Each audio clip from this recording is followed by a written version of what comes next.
or to Ms. Rosemary DiCarlo. Thank you, Mr. President. Today, I'm going to deliver a statement from Secretary General Antonio Guterres, who was not able to be here this morning. Mr. President, members of the Security Council, we meet at a grave time following the 3 January United States military action in the Bolivarian Republic of Venezuela. The broad outlines of the events of Saturday have been widely reported. Early that day, U.S. forces were active across Caracas and in the northern states of Miranda, Aragua, and La Guaira. The extent of casualties resulting from these actions remains undetermined. In a statement on social media on Saturday, President Donald Trump announced the conduct of a, I quote, large-scale strike against Venezuela and its leader, President Nicolas Maduro, end quote. During a press conference on Saturday, President Trump stated, and I quote again, "We are going to run the country until such time that we can do a safe, proper, and judicious transition," end quote. The government of Venezuela has characterized the United States action as a military aggression carried out in civilian and military areas and as a flagrant violation of the Charter, posing a threat to international and regional peace and security. As we speak, President Maduro is being held in New York, accused by U.S. authorities, along with his wife, Celia Flores, of serious criminal offenses. What is less certain is the immediate future of Venezuela. I am deeply concerned about the possible intensification of the instability in the country, the potential impact on the region, and the precedent it may set for how relations between and among states are conducted. Mr. President, the situation in Venezuela has been a matter of regional and international concern for many years now. Attention on the country only grew following the contested presidential elections in July 2024. The panel of electoral experts I appointed at the Venezuelan government's request to accompany the elections highlighted serious issues. We have consistently called for the full transparency and the complete publication of the results of the elections. As reported to the Council on 23 December, the Office of the High Commissioner for Human Rights has cataloged serious violations. On 3 January, Venezuelan interim President Delcy Rodriguez invoked an emergency decree throughout the national territory, extending additional security powers to the government. Mr. President, the latest developments follow a period of heightened tensions beginning in mid-August, as discussed in this Council on 2 previous occasions. I have consistently stressed the imperative of full respect by all for international law, including the Charter of the United Nations, which provides the foundation for the maintenance of international peace and security. I remain deeply concerned that rules of international law have not been respected with regard to the 3 January military action. The Charter enshrines the prohibition of the threat or use of force against the territorial integrity or political independence of any state. The maintenance of international peace and security depends on the continued commitment of all member states to adhere to all the provisions of the Charter. Mr. President, Venezuela has experienced decades of internal instability and social and economic turmoil. Democracy has been undermined. Millions of its people have fled the country. The situation is critical, but it is still possible to prevent a wider and more destructive conflagration. I call on all Venezuelan actors to engage in an inclusive, democratic dialogue in which all sectors of society can determine their future. This entails the full respect of human rights, the rule of law, and the sovereign will of the Venezuelan people. I also urge Venezuela's neighbors and the international community more broadly to act in a spirit of solidarity and in adherence to the principles, laws, and rules erected to promote peaceful coexistence. I welcome and am ready to support all efforts aimed at assisting Venezuelans in finding a peaceful way forward. Mr. President, Excellencies, in situations as confused as complex as the one we now face, it is important to stick to principles. Respect for the UN Charter and all other applicable legal frameworks to safeguard peace and security. Respect for the principles of sovereignty, political independence, and territorial integrity of states. The prohibition of the threat or use of force. The power of the law must prevail. International law contains tools to address issues such as illicit traffic in narcotics, disputes about resources, and human rights concerns. This is the route we need to take. Thank you, Mr. President. I thank Ms. DiCarlo for her briefings. I now give the floor to Mr. Jeffrey Sachs. Mr. President, distinguished members of the Security Council, the issue before the Council today is not the character of the government of Venezuela. The issue is whether any member state, by force, coercion, or economic strangulation, has the right to determine Venezuela's political future or to exercise control over its affairs. This question goes directly to Article 2, Section 4 of the United Nations Charter, which prohibits the threat or use of force against the territorial integrity or political independence of any state. The Council must decide whether that prohibition is to be upheld or abandoned. Abandoning it would carry consequences of the gravest kind. Let me offer some background.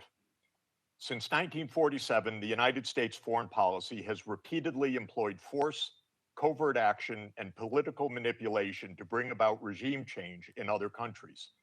This is a matter of carefully documented historical record. In her book, Covert Regime Change, political scientist Lindsay O'Rourke documents 70 attempted U.S. regime change operations between 1947 and 1989 alone. These practices did not end with the Cold War. Since 1989, major United States regime change operations undertaken without authorization by the Security Council have included, among the most consequential, Iraq 2003, Libya 2011, Syria beginning in 2011, Honduras 2009, Ukraine 2014, and Venezuela from 2002 onward. The methods employed are well established and well documented. They include open warfare, covert intelligence operations, instigation of unrest, support for armed groups, manipulation of mass and social media, bribery of military and civilian officials, targeted assassinations, false flag operations, and economic warfare. These measures are illegal under the UN Charter, and they typically result in ongoing violence, lethal conflict, political instability, and deep suffering of the civilian population. The recent U.S. record with respect to Venezuela is also clear. In April 2002, the U.S. knew of and approved an attempted coup against the government. In the 2010s, the United States funded civil society groups actively engaged in anti-government protests. When the government cracked down on the protests, the U.S. followed with a series of sanctions. In 2015, President Barack Obama declared Venezuela to be, and I quote, an unusual and extraordinary threat to the national security and foreign policy of the United States. In 2017, at a dinner with Latin American leaders on the margin of the UN General Assembly, President Trump openly discussed the option of the U.S. invading Venezuela to overthrow the government. During 2017 to 2020, the United States imposed sweeping sanctions on the state oil company PDVSA. Oil production fell by 75% from 2016 to 2020, and the real GDP per capita declined by 62%. The UN General Assembly has repeatedly voted overwhelmingly against such unilateral coercive measures. Under international law, only the Security Council has the authority to impose such measures. On the 23rd of January 2019, the United States unilaterally recognized Mr. Juan Guaido as interim president, and a few days later froze approximately $7 billion of Venezuelan sovereign assets held abroad and gave the designated authority over certain of these assets. These actions form part of a continuous U.S. regime change effort spanning more than 2 decades. In the past year, the United States has carried out bombing operations in 7 countries, none of which were authorized by the UN Security Council, and none of which were undertaken in lawful self-defense under the Charter. The targeted countries include Iran, Iraq, Nigeria, Somalia, Syria, Yemen, and now Venezuela. In the past month, President Trump has issued direct threats against 6 UN member states, including Colombia, Denmark, Iran, Mexico, Nigeria, and of course, Venezuela. Members of the Council are not called upon to judge Nicolas Maduro. They are not called upon to assess whether the recent U.S. attack and ongoing naval quarantine results in freedom or in subjugation. Members of the Council are called upon to defend international law, and specifically the UN Charter.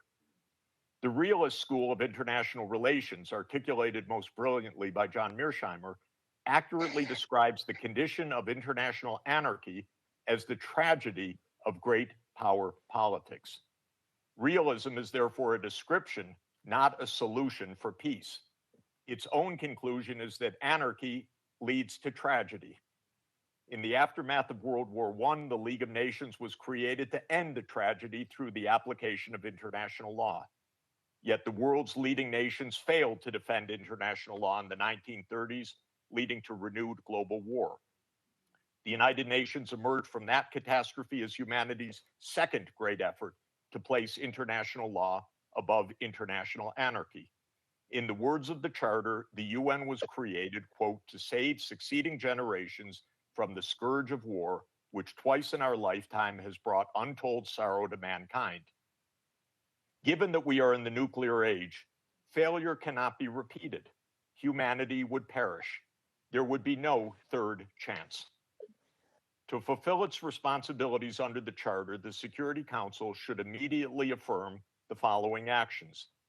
The United States shall immediately cease and desist from all explicit and implicit threats or use of force against Venezuela. The United States shall terminate its naval quarantine and all related coercive military measures undertaken in the absence of authorization by the UN Security Council. The United States shall immediately withdraw its military forces from within and along the perimeter of Venezuela, including intelligence, naval, air, and other forward deployed assets positioned for coercive purposes. Venezuela shall adhere to the UN Charter and to the human rights protected in the Universal Declaration of Human Rights. The Secretary General, I recommend, should immediately appoint a special envoy mandated to engage relevant Venezuelan and international stakeholders and to report back to the Security Council within 14 days with recommendations consistent with the Charter, and the Security Council should remain urgently seized of this matter. All member states should refrain from unilateral threats, coercive measures, or armed actions undertaken outside the authority of the UN Security Council. In closing, Mr. President and distinguished members of the Council, peace and the survival of humanity depend on whether the United Nations Charter remains a living instrument of international law or is allowed to wither into irrelevance. That is the choice before this Council today. Thank you very much. I thank Mr. Sachs for his briefings. I now give the floor to Ms. Mercedes de Freitas.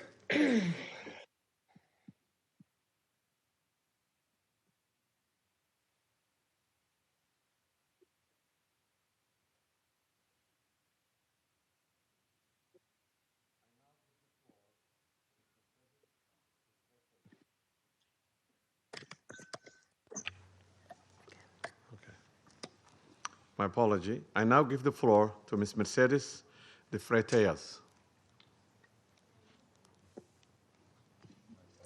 Good morning. I speak in Spanish.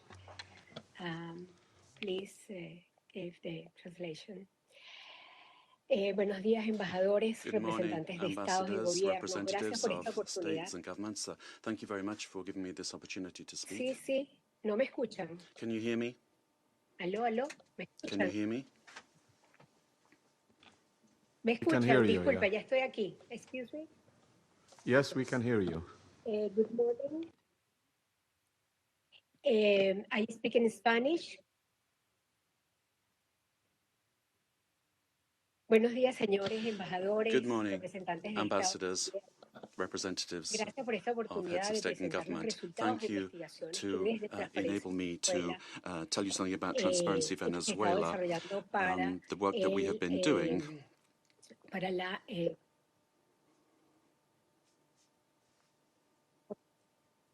okay. He organizado We have organized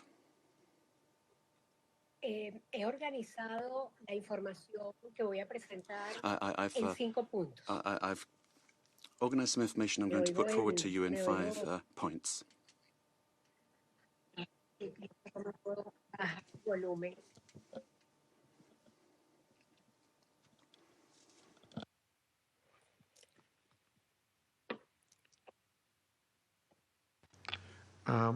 Continue. Bueno, he organizado la información que voy a presentarles en 5 puntos. I've arranged the information I'm going to give to you in around 5 points. Let me make the most of my time. First of all, one, the corruption in Venezuela is seen in 73 countries of the world. We have organized, we've seen hundreds of cases that we have documented over the years, more than 500, 600 cases in various countries.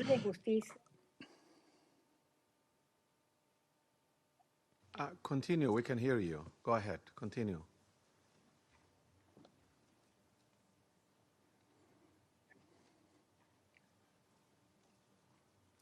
Can you hear us? We can hear you. Can you hear us? Solo en los sistemas de justicia de 30 países, we looked at the justice systems of 30 countries, and 172 cases were dealt with for corruption, and more than $72 trillion were involved. Esos $72 millones de dólares $1 million were involved. This was public Venezuelan money. Nicolas Maduro and his family. The interpreter cannot hear the speaker. Ha sido el instrumento central, involucrada directa e indirectamente en el 90% de It was a system that was involved in 90% of the corruption cases. Point number 2, the national criminal organizations. Con la administración de Nicolás Maduro. The interpreter cannot hear the speech to provide sufficient interpretation. I apologize. Soportar, proteger y dirigir las operaciones ilícitas. Las economías ilícitas de oro, extorsión y trata de personas alcanzaron en 2024 $8 billones de dólares. Can you hear us? Ms. Freitas? De la producción de oro, ¿sí? Can you hear us? The interpreters cannot hear you. Can you slow down and raise your voice a little bit? Hay un delay. There's a delay, says the speaker. The problem the interpreter is having is with the quality of the sound, which is insufficient for interpretation. Sí, it's not the speed. Dígame. Sí, la oigo con delay. I'm hearing you, but with a delay, says the speaker. I can hear you, though. Okay. Please proceed now.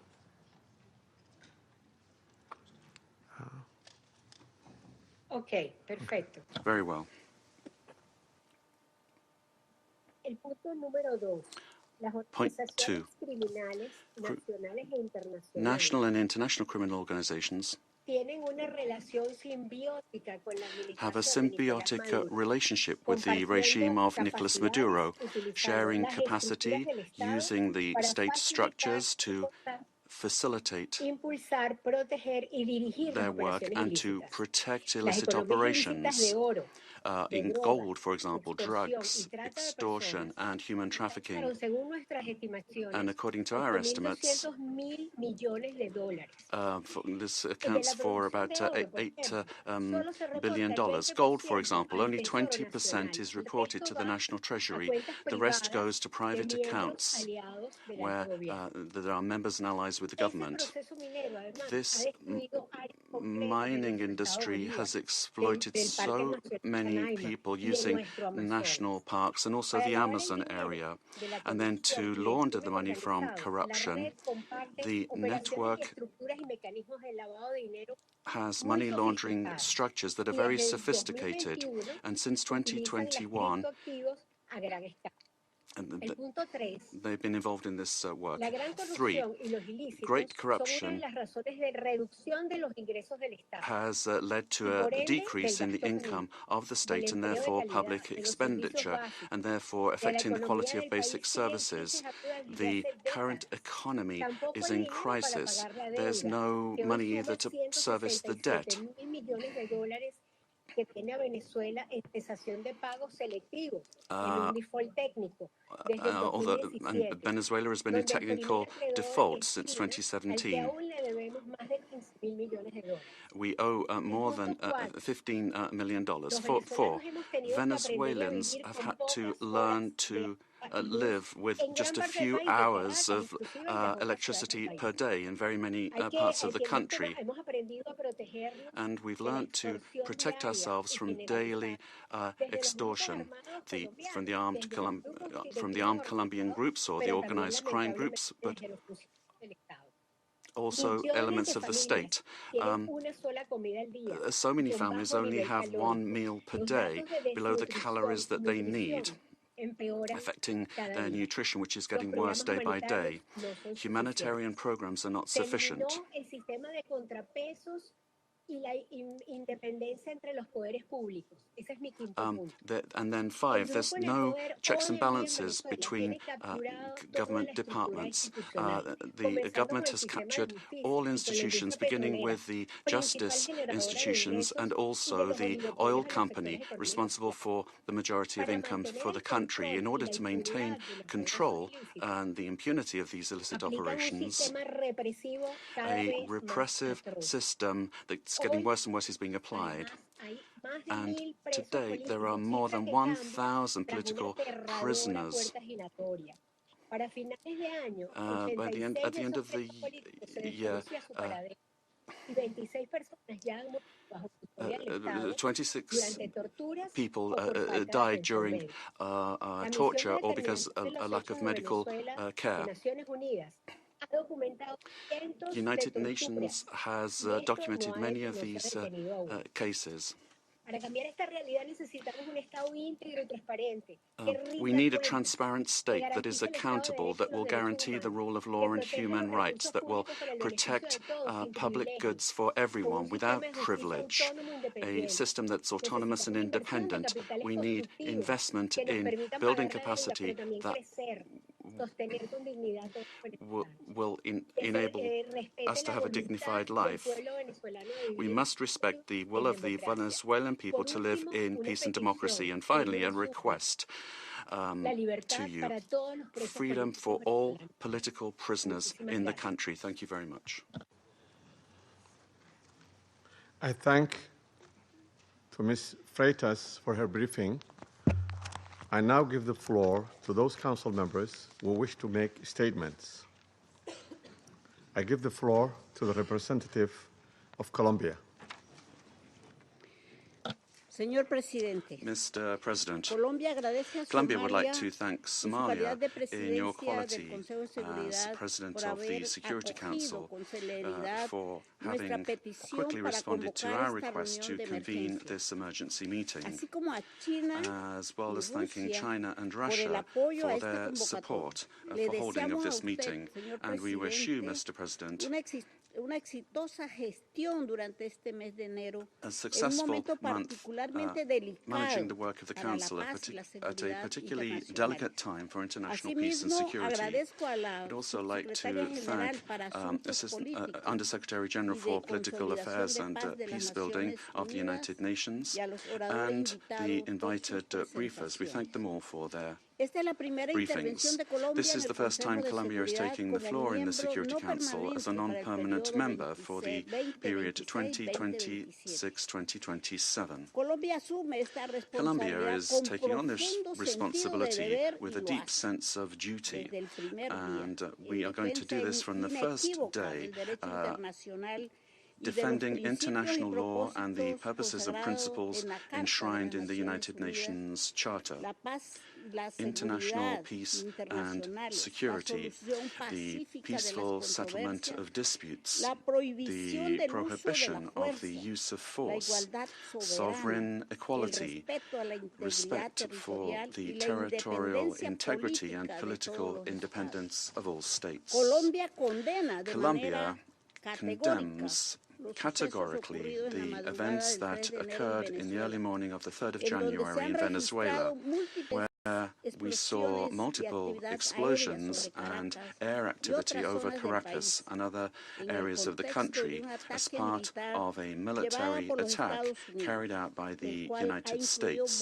which bombardeos sobre instalaciones included civiles y bombings of militares, civilian and generando military pánico entre la infrastructure, población. creating panic amongst the Todo esto population. representa All of this evidentes violaciones a represents la clear soberanía, violations of the la sovereignty, independencia political política y la independence, integridad and the territorial territorial venezolana. integrity of No Venezuela. existe justificación There alguna is no en ninguna justification circunstancia whatsoever under any para el uso circumstances for unilateral de the la fuerza ni unilateral para use of cometer un force acto de to agresión. commit an act of aggression. Dichas acciones Such constituyen una actions grave constitute a violación del serious derecho violation internacional y of de la Carta de international la law ONU, and the United Nations incluida la Charter, including prohibición the del uso o la prohibition amenaza del uso prohibition de on la the fuerza, use or the threat of the el use of principio de force, respeto a the la principle soberanía of the y respect autoridad for plena de sovereignty los and estados the full sobre su authority of territorio, states over incluyendo their sobre sus territory, recursos including their naturales, natural la integridad resources, territorial the de los territorial estados y integrity of los states, principios de and defensa the colectiva, principles of collective especialmente defense, cuando particularly ponen en riesgo when directo a la they población directly y a bienes endanger de the carácter population civil. and civilian Defender estos assets. principios no es una Defending opción, these principles is sino not an una option. obligación común Indeed, it's a para common preservar la paz obligation y that la we have seguridad in order to preserve internacional. international peace and Es security. necesario recordar que We en las need to disposiciones de la remember Carta that the se provisions of the admite Charter el uso de la fuerza allow for the solo use en of force circunstancias only excepcionales, under exceptional como la legítima circumstances, defensa ante un ataque armado in o legitimate cuando defense in the existe face of an una armed attack, or autorización when there is expresa an de este express Consejo authorization by conforme a this su Council capítulo in séptimo, accordance with y aún Chapter 7. en esos casos And even no in es para those asumir el cases, control político this does del not otro amount to assuming Estado. political control of En another este sentido, state. In this rechazamos regard, cualquier acción we militar reject any unilateral, unilateral cualquier military acto que action, pueda any agravar la act that could situación worsen o the poner en situation riesgo or la población endanger the civil. civilian Y hacemos un population. llamado a And la we desescalada would call y a no for a acudir al uso de la fuerza, de-escalation poniendo en and riesgo a las non-resort to personas the use of force, quienes en which esta endangers delicada people situación deben finding themselves ser in la this delicate prioridad situation. absoluta. They must be the Ya absolute hemos priority. aprendido con nuestra We experiencia have learned que la from our población experience civil that es the siempre civilian quien population paga is el precio always más alto the one de that pays the la highest confrontación price armada. in armed Señor conflict. presidente, Mr. President, América Latina y el Latin Caribe America se han and the proclamado Caribbean como una have zona de paz. proclaimed themselves Y to esa be voluntad a y zone of compromiso peace, and colectivo this de nuestra collective región debe commitment ser and respetado. will of our Acciones unilaterales region must be contrarias al respected. derecho Unilateral internacional action that ponen is en contrary to riesgo la international estabilidad law regional, endangers regional incrementan la stability, inseguridad increases y insecurity, agravan ya and las ya worsens complejas the already condiciones complex experimenta la conditions población being civil faced by the con civilian efectos population, devastadores with que devastating effects that trascenderán las fronteras will soberanas de Venezuela, transcend con the un sovereign impacto borders of directo Venezuela to sobre have los a países direct de la impact región on como countries Colombia. of the region, such as De manera Colombia. preventiva, In order to act preventively, Colombia has engaged in measures to protect the civilian population and preserve the stability of the border, addressing the possible needs of the population, particularly the migrant population, in coordination with local authorities. Colombia has been and will continue to be show solidarity in receiving the Venezuelan people who, given the uncertainty created by these attacks, this may lead to a massive outflow of migration, which will require significant efforts in terms of resources and capacities to provide the necessary support and assistance to those areas affected by taking in the migrants. Mr. President, these actions that we have seen remind us of the worst interference in our area in the past, in our zone of peace, and calls to mind the commitment that we have as states to resolve our differences peacefully through dialogue and negotiation or other forms of peaceful settlement in full accordance with international law and with its instruments to which we have subscribed at the hemispheric and regional levels, such as the Charter of the Organization of American States. It's also important to understand the dimension of this situation for international peace and security. Beyond our region, particularly when a permanent member of the Security Council takes the decision to use force and assume control unilaterally of another sovereign state, with the aim, amongst other things, of taking its natural and strategic resources. This is very worrisome for the international community, the international order that was established after the Second World War, and flagrantly violates international law and is in clear contradiction with the United Nations Charter and the very goal for which this council was created. If a country, and particularly a country that is a permanent member of this council, disregards international law that we designed in San Francisco, what then is the role of this council, and where are the foundations for international peace and security? We are accepting that the law and the interests of the strongest prevail over multilateralism and over agreements that we have forged with dialogue and diplomacy in this very chamber. Democracy cannot be promoted or defended through violence or coercion, and it cannot be superseded either by economic interests. Democracy can only be built and sustained through respect for the will of peoples, the reaffirmation of the rule of law through political dialogue and peaceful and inclusive processes.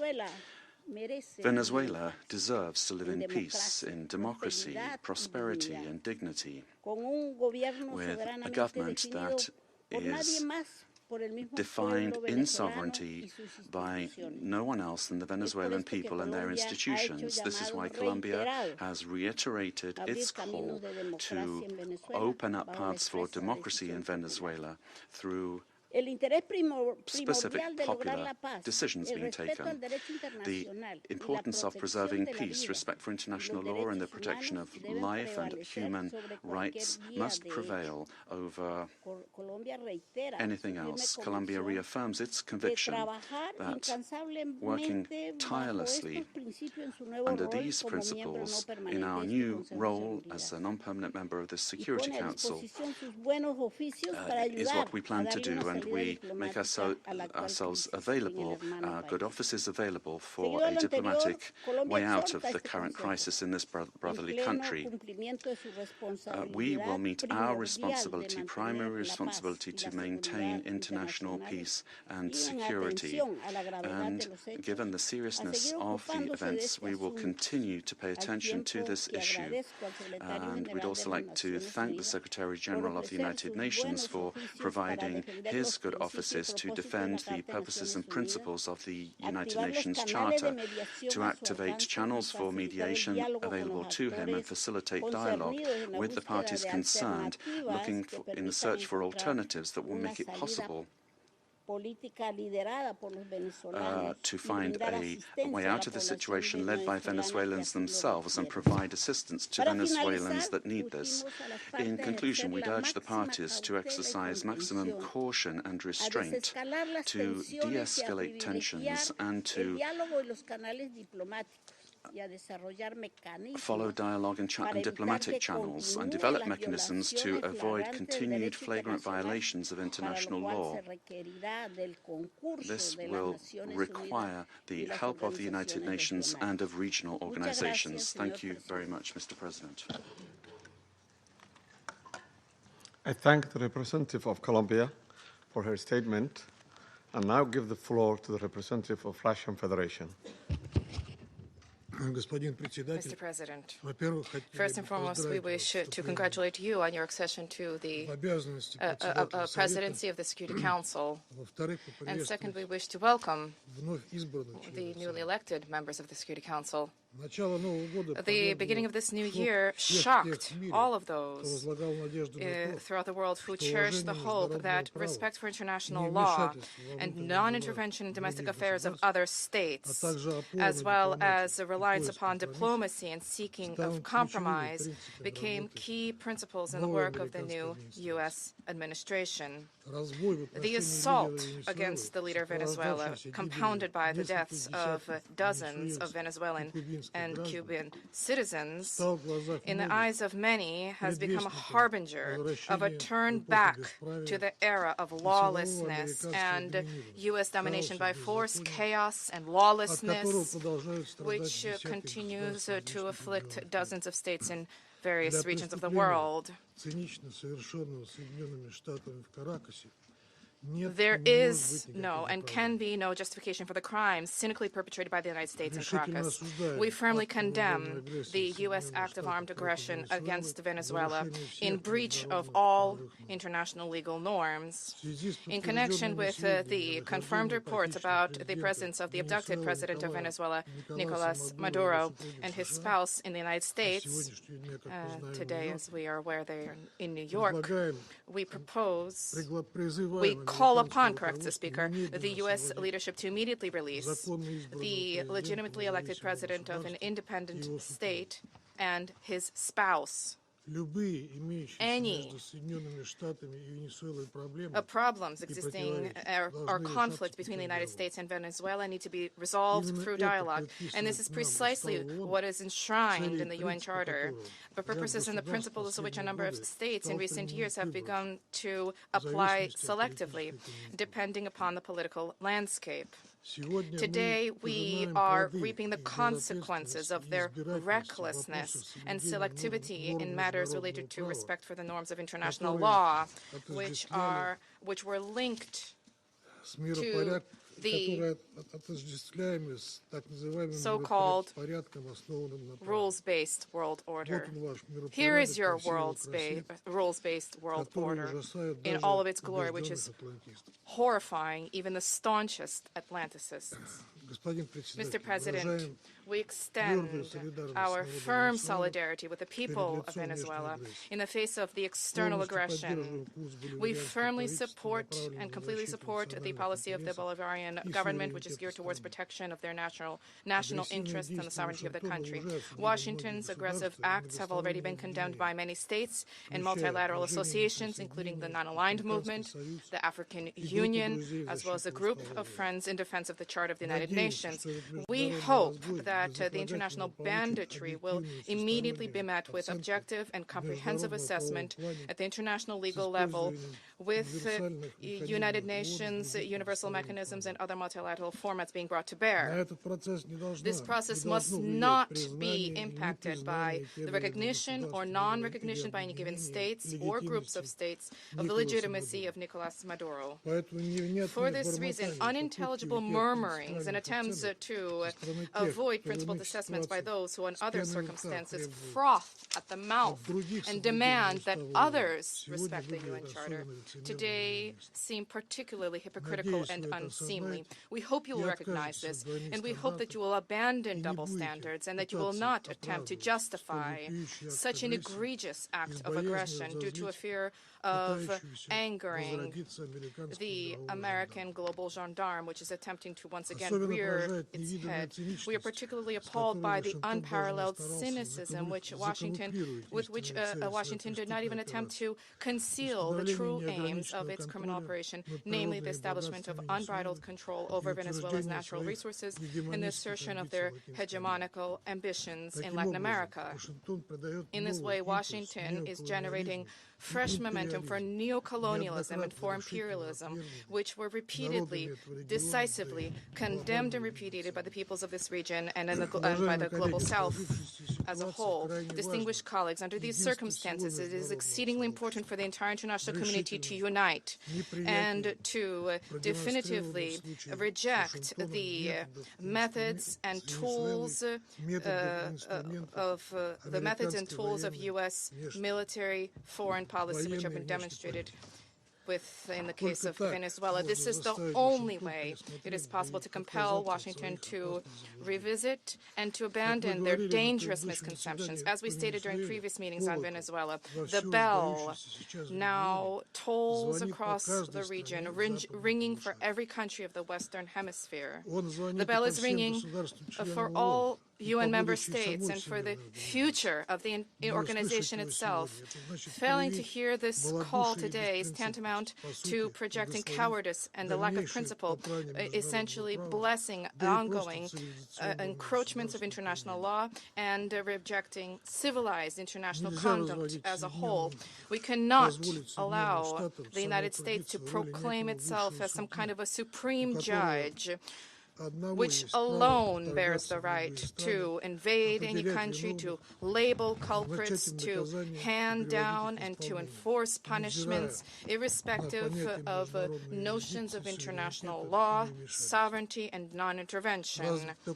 Is this the world we sought to attain as we marked the 80th anniversary of the adoption of the Charter of the United Nations, when we all signed on to the relevant Security Council presidential statement? Is this the aim of United Nations reform, which we all advocate? Or has the United Nations and Security Council thereof, do they no longer exist? And is there need now to seek from Washington a patent rule, so to speak? And is the self-determination of every person's and their right to determine their future worthless? These are the questions that we all must address today. And if this response is sincere, if it is principled, then perhaps the U.S. leadership, too, which openly is asserting intention to run another country for the benefit of the United States, they will perhaps glance at their own constitution, their constitution of the United States, which begins with the words, "We the people of the United States," and will begin, in fact, to recognize the sovereignty of other states rather than deposing inconvenient regimes. Thank you. I thank the representative of Russian Federation and now give the floor to the representative of China. President. 中方支持安理会就美国对委内瑞拉发动军事打击召开紧急会议。感谢迪卡洛副秘书长宣读古特雷斯秘书长的通报。我认真听取了通报人的发言，欢迎委内瑞拉常驻代表和其他国家代表出席会议。1月3日，美国悍然对委内瑞拉发动大规模军事打击，强行控制委内瑞拉总 forcibly seized Venezuelan President Nicolas Maduro and his wife and took them out of the country. It claimed that it will run Venezuela and even didn't rule out launching a second round of military operations on an even larger scale. China is deeply shocked by and strongly condemns the unilateral, illegal, and bullying acts of the U.S. For some time now, the international community has repeatedly expressed grave concern over the U.S. sanctions, blockade, and threats of force against Venezuela.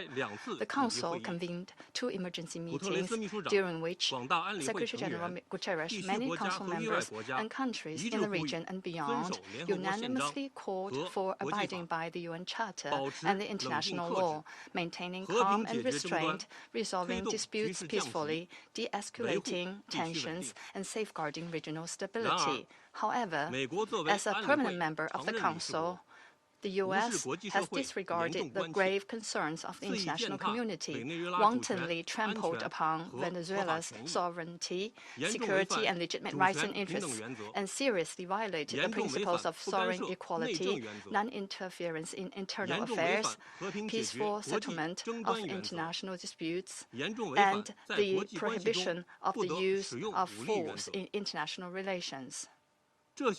These principles constitute the fundamental tenets of the UN Charter and form the cornerstone of maintaining international peace and security. The U.S. has placed its own power above multilateralism and military action above diplomatic efforts, posing a grave threat to peace and security in Latin America and the Caribbean, and indeed internationally. China firmly opposes this, and the international community has also expressed widespread grave concern and strong condemnation. We urge the U.S. to heed the overwhelming voice of the international community, abide by international law and the purposes and principles of the UN Charter, cease infringing upon the sovereignty and security of other countries, stop toppling the government of Venezuela, and return to the path of political solutions through dialogue and negotiations. We call on the U.S. to ensure the personal safety of President Maduro and his wife and to release them at once. We support the Council in fulfilling its primary responsibility to maintain international peace and security, and we support all efforts by the UN Secretary General, regional countries, and organizations that contribute to promoting dialogue and de-escalating the situation. President, the lessons of history are a stark warning. Military means are not the solution to problems, and the indiscriminate use of force will only lead to greater crisis. The U.S. bypassed the Council to launch military operations against Iraq, blatantly attacked Iran's nuclear facilities, and imposed economic sanctions, military strikes, and even armed occupations on multiple countries in Latin America and the Caribbean. These actions have caused persistent conflict, instability, and immense suffering for the ordinary people. Did these actions bring peace and stability? Did they bring development and prosperity? The international community sees this clearly. Venezuela is an independent sovereign state with every right to defend its sovereignty and national dignity. Countries in Latin America and the Caribbean are important forces in maintaining world peace and stability and promoting global development and prosperity, and they have every right to independently choose their development paths and partners. No country can act as the world's police, nor can any state presume to be the international judge. China firmly supports the government and people of Venezuela in safeguarding their sovereignty, security, and legitimate rights and interests. We firmly support the regional countries in upholding the status of Latin America and the Caribbean as a zone of peace. We demand that the United States change its course, cease its bullying and coercive practices, and develop relations in cooperation with regional countries on the basis of mutual respect, equality, and non-interference in international affairs. China stands ready to work with the regional countries and the international community to strengthen solidarity and cooperation, uphold fairness and justice, and jointly safeguard peace and stability in Latin America and the Caribbean. I thank you, President. I thank the representative of China for the statement and now give the floor to the representative of Liberia. Thank you, Mr. President. I have the honor to deliver this statement on behalf of the A3 members, namely the Democratic Republic of Congo, Somalia, and my own country, Liberia. We thank the presidency for promptly convening this important meeting. We congratulate Somalia on assuming the presidency of the Security Council this month and warmly welcome all new members. The A3 appreciates USG DiCarlo's comprehensive briefing and listened carefully to the remarks offered by civil society representatives. We also welcome the representative of Venezuela and the representatives of the region to this meeting. Mr. President, the A3 aligns itself with the recent communique of the African Union on the situation in the Bolivarian Republic of Venezuela and continues to monitor developments there with deep concerns. In particular, we note reports regarding the detention of President Nicolas Maduro and his wife and incidents involving Venezuelan institutions. Such developments present serious challenges not only to Venezuela's internal stability, but also underscore the imperative to safeguard the broader peace and security of the region. The A3 remains steadfast in its commitment to the fundamental principles of international law, including the full respect for the sovereignty and territorial integrity of states as enshrined in the Charter of the United Nations in the interest of regional stability and international peace. We believe these are essential foundations for international cooperation and peaceful coexistence.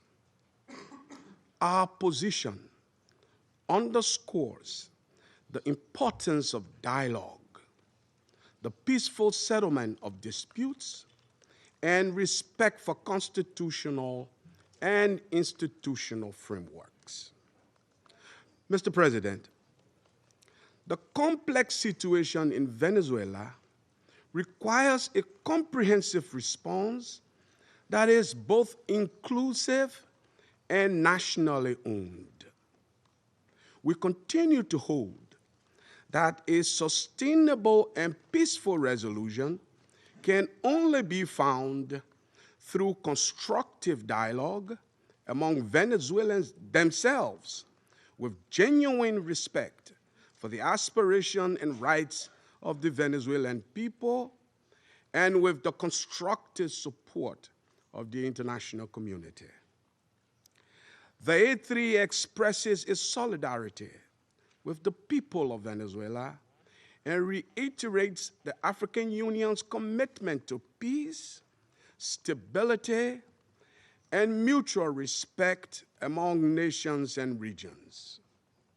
It's important for all parties, both within Venezuela and in the broader international community, to exercise restraint and responsibility, upholding international law and avoiding any action that could escalate tension or threaten regional stability.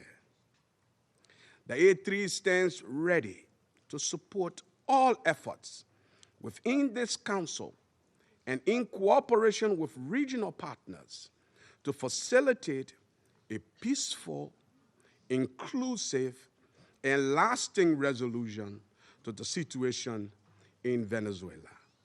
I thank you. I thank the representative of Liberia for the statement, and now give the floor to the representative of the United States. Mr. President, thank you for chairing. And I particularly want to thank you, Mr. Freitas, for your briefing. And I'll point out that Mr. Freitas is in exile, having fled the regime. Thank you for your courage, and thank you for shedding a light on the true atrocities of the illegitimate Maduro regime. This past weekend, colleagues, the United States successfully carried out a surgical law enforcement operation facilitated by the U.S. military against two indicted fugitives of American justice, narco-terrorist Nicolas Maduro and Celia Flores.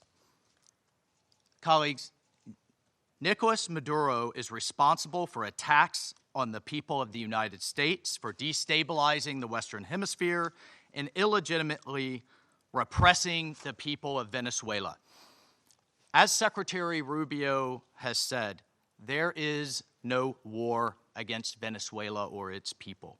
We are not occupying a country. This was a law enforcement operation in furtherance of lawful indictments that have existed for decades. The United States arrested a narco-trafficker who is now going to stand trial in the United States in accordance with the rule of law for the crimes he's committed against our people for 15 years. A similar action was taken in 1989 against Manuel Noriega. He was arrested, indicted, convicted in a court of law, served in prison in the United States and in Panama, and the Panamanian people, the American people, are safer for it. And undeniably, the region was more stable. This law enforcement action was directed consistent with the President of the United States' responsibility as Commander-in-Chief to protect Americans at home and abroad against a fugitive who is directly responsible for narcoterrorism that has killed hundreds of thousands of Americans and created destabilizing violence throughout our hemisphere. Nicolas Maduro and his co-defendant, Celia Flores, have been transferred here to the United States to stand trial for their crimes. Maduro was indicted by a grand jury in the Southern District of New York and faces very serious criminal charges for his involvement in a wide-ranging conspiracy to conduct narcoterrorism, to traffic cocaine and other drugs, and conducting international weapons trafficking. The overwhelming evidence of his crimes will be presented openly in U.S. court proceedings.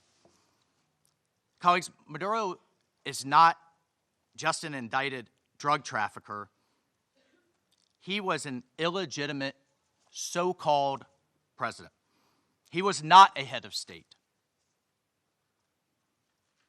For years, Maduro and his cronies have manipulated Venezuela's electoral system to maintain their illegitimate grip on power. In fact, just 2 years ago in 2024, a UN panel of experts report found that the election in that year was absolutely and completely a farce and fell well short of the most basic transparency and integrity measures essential to upholding credible elections. If the UN and the United Nations in this body confers legitimacy on an illegitimate narco-terrorist and the same treatment in this charter of a democratically elected president or head of state, what kind of organization is this? We should note that over 50 countries, many nations, including the European Union, including a number of Latin American countries in the region, And of course, the United States, again, over 50 countries rejected the legitimacy of Maduro's re-election following the disputed 2024 elections and do not recognize him as Venezuela's legitimately elected president. Maduro unlawfully refused to peacefully cede power after the Venezuelan people voted him out of office in the 2024 election. So therefore, Maduro was a fugitive from justice. He is the head of a vicious foreign terrorist organization, Cartel de los Soles.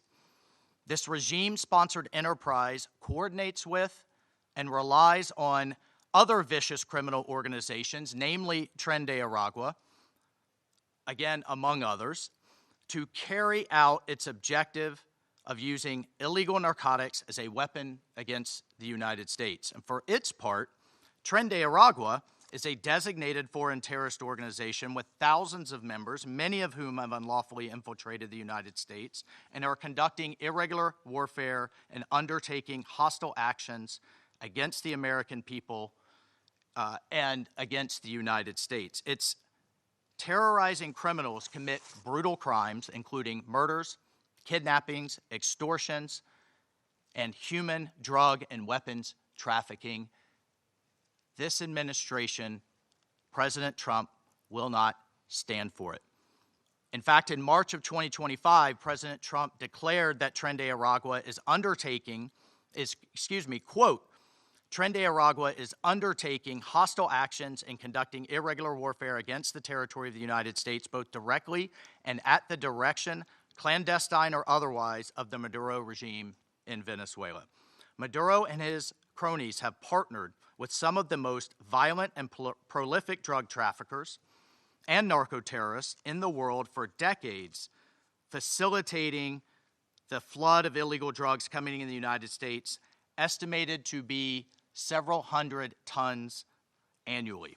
He has become rich, incredibly wealthy, off the misery of untold numbers of Americans, Venezuelans, and others, aiding and abetting international terrorist organizations like Hezbollah, coordinating with corrupt Iranian officials, and other malign actors to influence not only the region, but to malignly influence the United States. In fact, in its own 2025 World Drug Report, the United Nations Office on Drugs and Crime identified Venezuela as a key trafficking route in the Western Hemisphere for illegal drugs, predominantly cocaine, entering the United States and increasingly Europe. As Secretary Rubio stated just yesterday, this is the Western Hemisphere. This is where we live. And we're not going to allow the Western Hemisphere to be used as a base of operation for our nation's adversaries and competitors and rivals of the United States. You can't turn Venezuela into the operating hub for Iran, for Hezbollah, for gangs, for Cuban intelligence agents, and other malign actors that control that country. You cannot continue to have the largest energy reserves in the world under the control of adversaries of the United States, under the control of illegitimate leaders, and not benefiting the people of Venezuela, and stolen by a handful of oligarchs inside of Venezuela. But it doesn't stop there. Numerous UN and international human rights organizations have issued reports documenting serious human rights abuses by the Maduro regime, including reports of extrajudicial killings, political prisoners, torture, and arbitrary and unlawful detentions. In fact, over 8 million Venezuelans have fled the country, destabilizing their neighbors in the region and creating the world's largest refugee crisis. Members of this council, colleagues, the United States wants a better future for Venezuela. We believe a better future for the people of Venezuela and for the people of the region and the world is stabilizing the region and making the neighborhood that we live in a much better and safer place. And this is why Millions of Venezuelans that have fled this brutal regime are celebrating and cheering around the world as this body pontificates, including those celebrating are including in my home state of Florida, where hundreds of thousands of Venezuelans have fled this regime's brutality. I want to reiterate, President Trump gave diplomacy a chance. He offered Maduro multiple off-ramps. He tried to de-escalate. Maduro refused to take them. President Trump made it clear that the narco-terrorism must stop, and yet it continued. The United States will not waver in our actions to protect Americans from the scourge of narco-terrorism and seeks peace, liberty, and justice for the great people of Venezuela. I thank you, Mr. President. I thank the representative of the United States and now give the floor to the representative of Panama. Gracias, señor presidente. Thank you, Mr. President. Extendemos la más cordial bienvenida I'd like to extend a warm welcome to the representatives of Bahrain, Colombia, Liberia, Latvia, and the Democratic Republic of Congo, and who have joined the Security Council as elected members and who are joining us today in the chamber. And we congratulate Somalia on assuming the presidency of the Security Council this month. I'd like to thank Under Secretary General for Political Affairs, Rosemary DiCarlo, for her detailed report representing Secretary General Antonio Guterres. She's briefed us on the situation under discussion today. We're also very grateful for the very valuable presentations by Mr. Jeffrey Sachs and Ms. Mercedes de Freitas. In this context, the Republic of Panama would like to refer to the situation that has taken place in the territory of the Bolivarian Republic of Venezuela, which is of concern due to its possible impact on peace and regional stability. However, in the light of the unfortunate reality of the facts that we've seen, we now need to turn our attention constructively towards the future of Venezuela. However, it's important to point out that in terms of a constant principle of our foreign policy, Panama would like to reiterate our unfailing commitment to multilateralism, to the sovereignty of states, and to the unrestricted respect for international law, especially the principles enshrined in the United Nations Charter, including non-intervention, respect for territorial integrity, and the prohibition of the use of force. This is mentioned in Article 2 of the United Nations Charter. These principles are, and they continue to be, the indispensable framework for the peaceful coexistence between nations. Panama also believes it's necessary to highlight that the situation Venezuela is facing is unfolding in an environment marked by the disregard for the will of its people, as well as by a sustained erosion of democratic institutions. In this regard, Panama reiterates that it does not and will not recognize the authoritarian and illegitimate regime that has held Venezuelan men and women hostage, plunged them into one of the gravest political, social, humanitarian, and security crises in our region. Unfortunately, we have witnessed how the situation has gradually deteriorated under the regime, especially over the last year, with increased systemic erosion of democracy, the hollowing out of institutions, and the rise of authoritarian and repressive practices, which have contributed to an unfortunate outcome and therefore cannot be ignored by the international community. In particular, it is essential to call for the unconditional release of persons detained for political reasons. Many of them have been deprived of their liberty merely for raising their voices in a context in which dissent is not tolerated. From this moment on, we must demand that all political prisoners that the regime continues to hold hostage, Venezuelans and foreigners alike, be released without delay. Their physical well-being and safety must be guaranteed. Likewise, freedom of expression and the unequivocal respect for human rights must be immediately ensured. In this context, Panama underscores that its position does not stem solely from a principled democratic solidarity, but also from direct impact.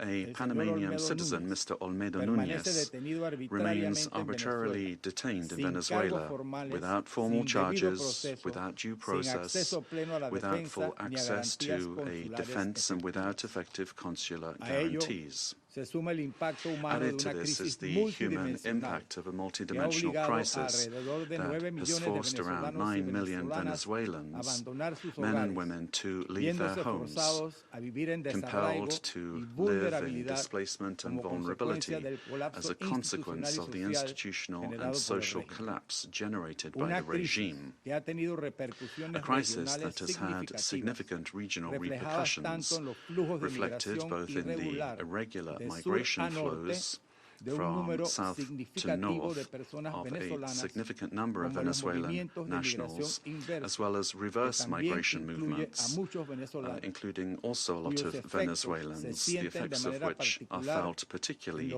in countries of transit and destination that this affects, including Panama. And this has decisively contributed to illegal migration. In the face of this reality, Panama issues a clear and firm call for Venezuela's short-term future to be fully democratic. Power emanates from the people, and as stated by His Excellency, the President of the Republic of Panama, José Raúl Molino, the people, the true sovereign, have already spoken at the polls, granting an indisputable victory with 70% of the votes on July 28, 2024, to the opposition candidate, Mr. Edmundo González Urrutia, as well as to Maria Corina Machado, who was prevented by the regime from running despite having won the primary with 93% of the votes on October 22, 2023. Additionally, the popularity of both has increased in recent months, including among police and military sectors. The elected government has the teams and work programs ready to be implemented immediately, guaranteeing an orderly transition that provides the rule of law, respect for human rights, and confidence. In line with this commitment, Panama proudly safeguards the electoral records that reliably certify said victory as testimony to the inalienable right of the Venezuelan people to determine their own political destiny. Recognizing any authority other than that of the elected president would amount to legitimizing electoral fraud, normalizing authoritarianism, and undermining the universal principle of free elections as the source of legitimacy. Likewise, any attempt to establish a permanent government headed by figures from the repressive apparatus, such as Delcy Rodriguez, would constitute continuity of the system and not a genuine transition. Any political solution must be peaceful, it must be democratic, and led by the Venezuelans, with the responsible assistance of the international community, including the United Nations and regional mechanisms such as the Organization of American States. Panama does not wish and would like to avoid a scenario in which Venezuela's reality simply evolves into a change from one crisis to another, one crisis replacing another. There can be no genuine transition with Madurismo if it remains. Or if we have the same power structures preserved under new names. Any arrangement that keeps figures associated with the repressive apparatus at the center of governance would, in practice, constitute continuity of the system and not a real transition. Comparative experience shows that merely nominal transitions tend to prolong conflicts, intensify migratory flows, and perpetuate regional instability to the detriment of international peace and security. Panama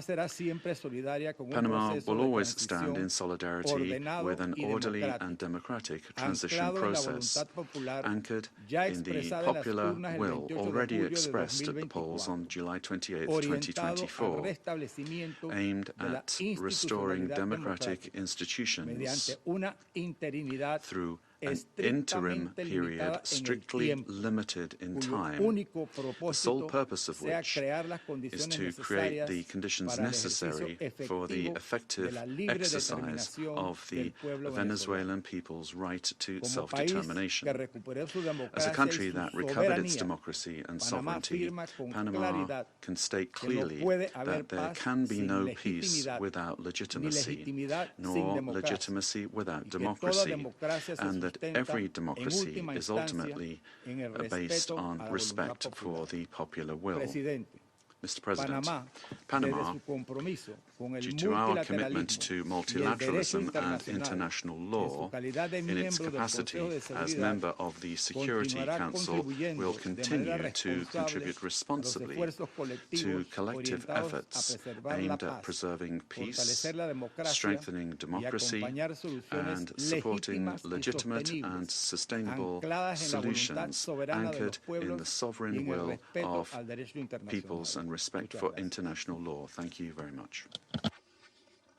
I thank the representative of Panama for the statement and now give the floor to the representative of Latvia. Thank you, Mr. President. At the outset, I would like to congratulate Somalia on assuming the presidency of the United Nations Security Council in January and wish you all success. Latvia takes its seat on the Council with a profound sense of honor and responsibility for this role. And let me thank Under-Secretary General Rosemarie DiCarlo for today's briefing on behalf of the Secretary General, and I thank the invited briefers. The Security Council bears primary responsibility for the global efforts to uphold peace, security, and rule of law worldwide. Latvia recalls that under all circumstances, the principles of international law and the UN Charter must be upheld. All efforts now focus on ensuring de-escalation and stability in Venezuela based on inclusive dialogue and broad societal support. Latvia encourages all relevant actors to prioritize diplomatic efforts and work collectively towards a peaceful, democratic, and sustainable future for Venezuela. Latvia stands in solidarity with the people of Venezuela and their right to freedom and democracy, rights that were not respected by the Maduro regime during 2024 presidential elections and before, and which remain unmet to this day. The regime of Nicolas Maduro was rooted in mass repression, corruption, organized crime, including drug trafficking, and posed a grave threat to security of the region and the world. it has repeatedly violated the UN Charter and undermined international law, including through open support for Russia's aggression against Ukraine. The Maduro regime does not represent the will of the Venezuelan people and has relied on widespread, systematic repressions of human rights across the country to maintain power. 8 million Venezuelans have been forced to flee the country since 2014. Latvia also remains committed to working jointly together with partners to counter global transnational organized crime networks, including in Latin America and Caribbean. Such criminal activities place the lives of countless people at grave risk, particularly women and children. Addressing these challenges requires sustained cooperation in full respect of international law. Latvia continues to closely monitor the situation in Venezuela and stands prepared to continue working with its partners to support a peaceful, democratic, and just transition that reflects the aspirations of the Venezuelan people. And I thank you. I thank the representative of Latvia for her statement, and now give the floor to the representative of Denmark. Thank you, Mr. President. And let me also thank Undersecretary General DiCarlo for her briefing on behalf of the Secretary General. We also listened carefully to the briefing by Ms. De Freitas and Mr. Sachs. Mr. President, Denmark joins the Secretary General in expressing deep concern over the evolving situation in Venezuela. Since this Council met to discuss the situation 2 weeks ago, we have seen a drastic escalation, culminating in a large-scale military operation on January 3rd. At our last meeting, Denmark urged all actors to strictly adhere to international law and to de-escalate tensions and exercise the necessary restraint. Today, we echo the Secretary General in his concern regarding the worrying implications of this military action. Independent of the situation in Venezuela, these developments constitute a dangerous precedent. International law and the UN Charter, as a pillar of the international security architecture, must be respected by all states. Denmark recalls the foundational principle of international law that forbids states from threatening or using force against another state's territorial integrity and political independence. This imperative is enshrined in Article 2, Paragraph 4 of the UN Charter. Members of the UN Security Council have a special responsibility to uphold these principles. The principles of sovereignty, political independence, and territorial integrity must be respected. The inviolability of borders is not up for negotiation. These are universal, sacrosanct principles enshrined in international law. They apply everywhere. Mr. President, once again, Denmark calls on all parties to urgently de-escalate tensions that could threaten peace and stability in the region and beyond. International disputes should be settled by peaceful means, as stated in the UN Charter. We further call on all parties to exercise maximum restraint and to engage in dialogue and diplomacy. Denmark takes note of official statements from the United States government stating that the military operations are to combat drug trafficking and stem the illicit flow of illegal narcotics. Denmark shares the priority of combating organized crime and drug trafficking, while reiterating that counter-narcotic efforts, as all other efforts, must be conducted in strict accordance with international law, including the fundamental rules and principles of the UN Charter. Mr. President, against this backdrop, Denmark wishes to recall our solidarity with the people of Venezuela. Denmark does not recognize Nicolas Maduro as the legitimate president of Venezuela, following the lack of transparency and integrity in the 2024 presidential elections, which failed to meet basic democratic standards. In Maduro's attempts to cling to power, his authoritarian regime grew increasingly oppressive. His regime bears responsibility for widespread and systematic violations of human rights against his fellow citizens, and he should be held accountable. The victims of the Maduro regime's alleged crimes against humanity have to be heard. The Venezuelan people have a right to democracy and self-determination exercised through peaceful, inclusive, and credible democratic processes, free from fear of political persecution, intimidation, or repression, and external political interference. This includes the rights of Venezuelans alone to determine their political, economic, and social future without coercion, pressure, or manipulation by external actors. No state should seek to influence political outcomes in Venezuela through the use of threat of force or through other means inconsistent with international law. Venezuela's future can be decided only by the Venezuelans. We call on all parties and stakeholders to come together for a negotiated and peaceful transition to democratic rule in a process led by and owned by Venezuelans. At this critical and uncertain time, it is imperative that all parties fully respect human rights and international law. Denmark remains committed to supporting Venezuela and the aspirations of its people on its path to lasting political stability. I thank you. I thank the representative of Denmark for her statement and now give the floor to the representative of the United Kingdom.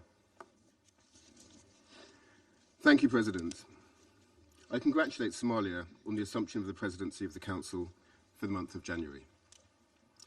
And I thank our briefers for their remarks.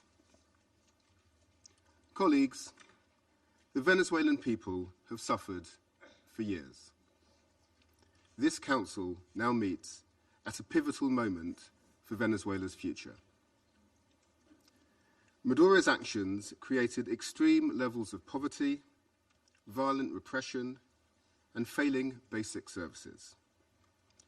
His regime's rule precipitated a displacement crisis affecting the whole region.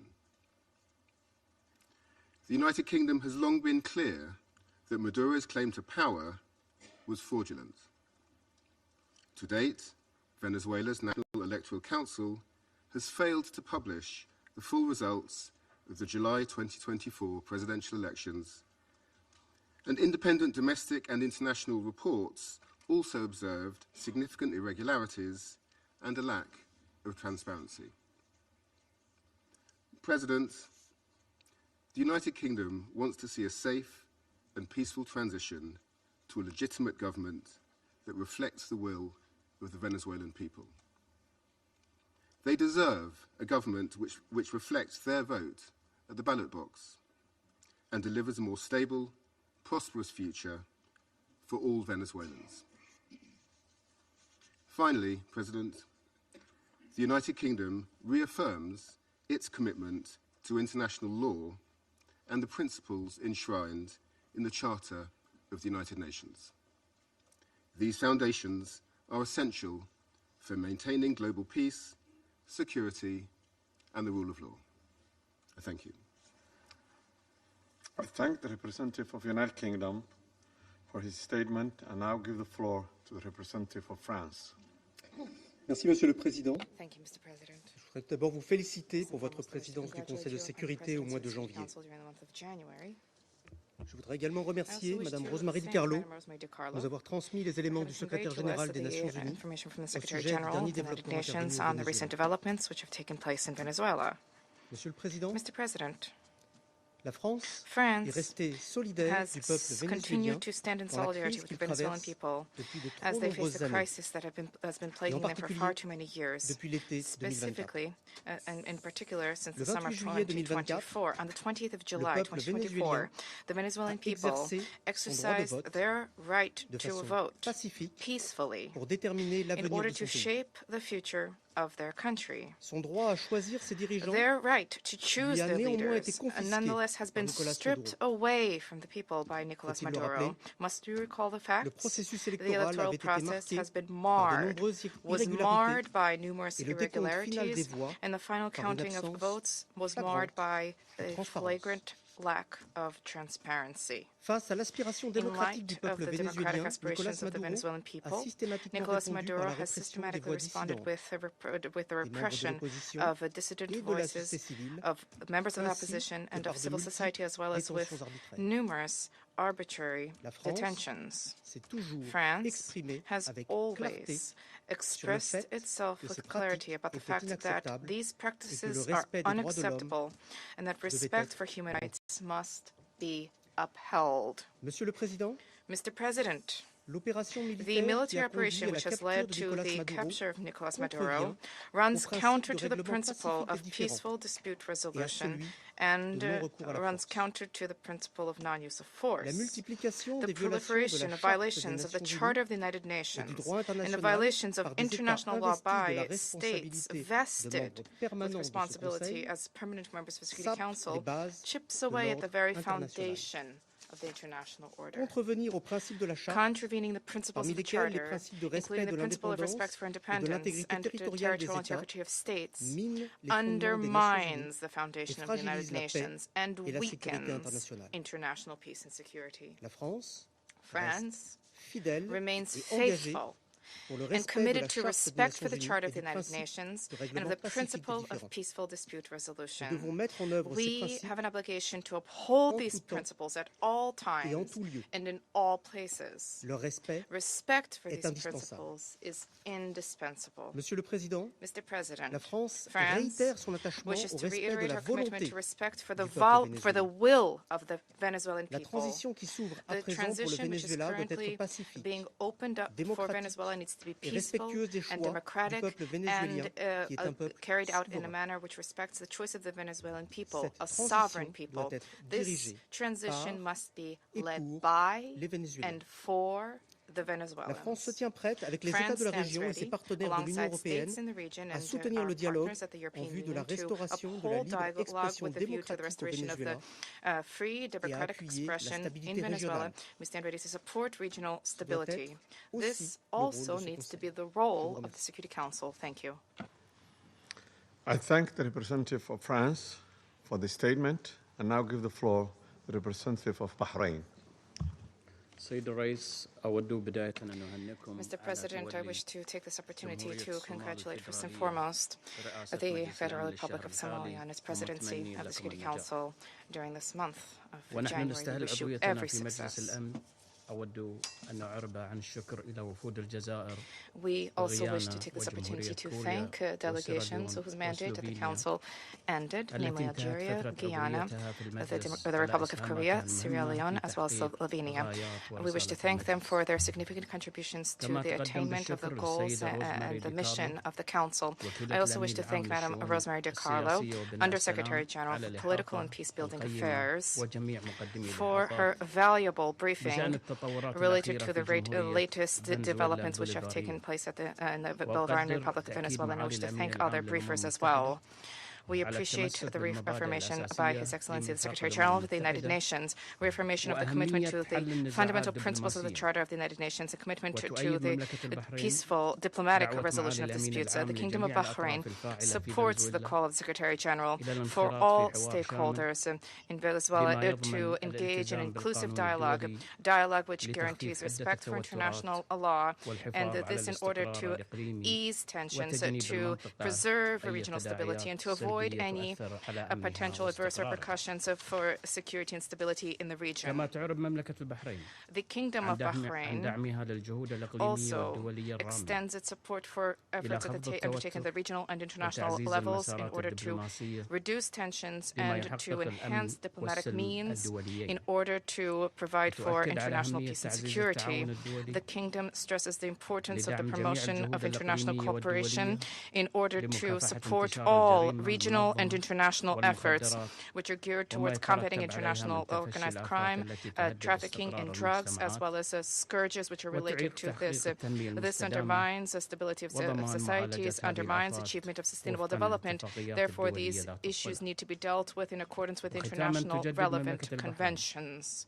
By way of conclusion, the Kingdom of Bahrain reaffirms our support for regional and international efforts to achieve a political lasting solution in the Bolivarian Republic of Venezuela. This needs to be achieved through regional cooperation and with respect for national sovereignty.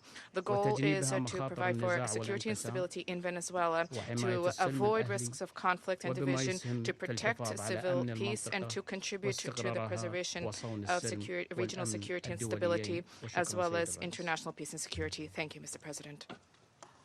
I thank the representative of Bahrain for the statement, and now give the floor to the representative of Pakistan.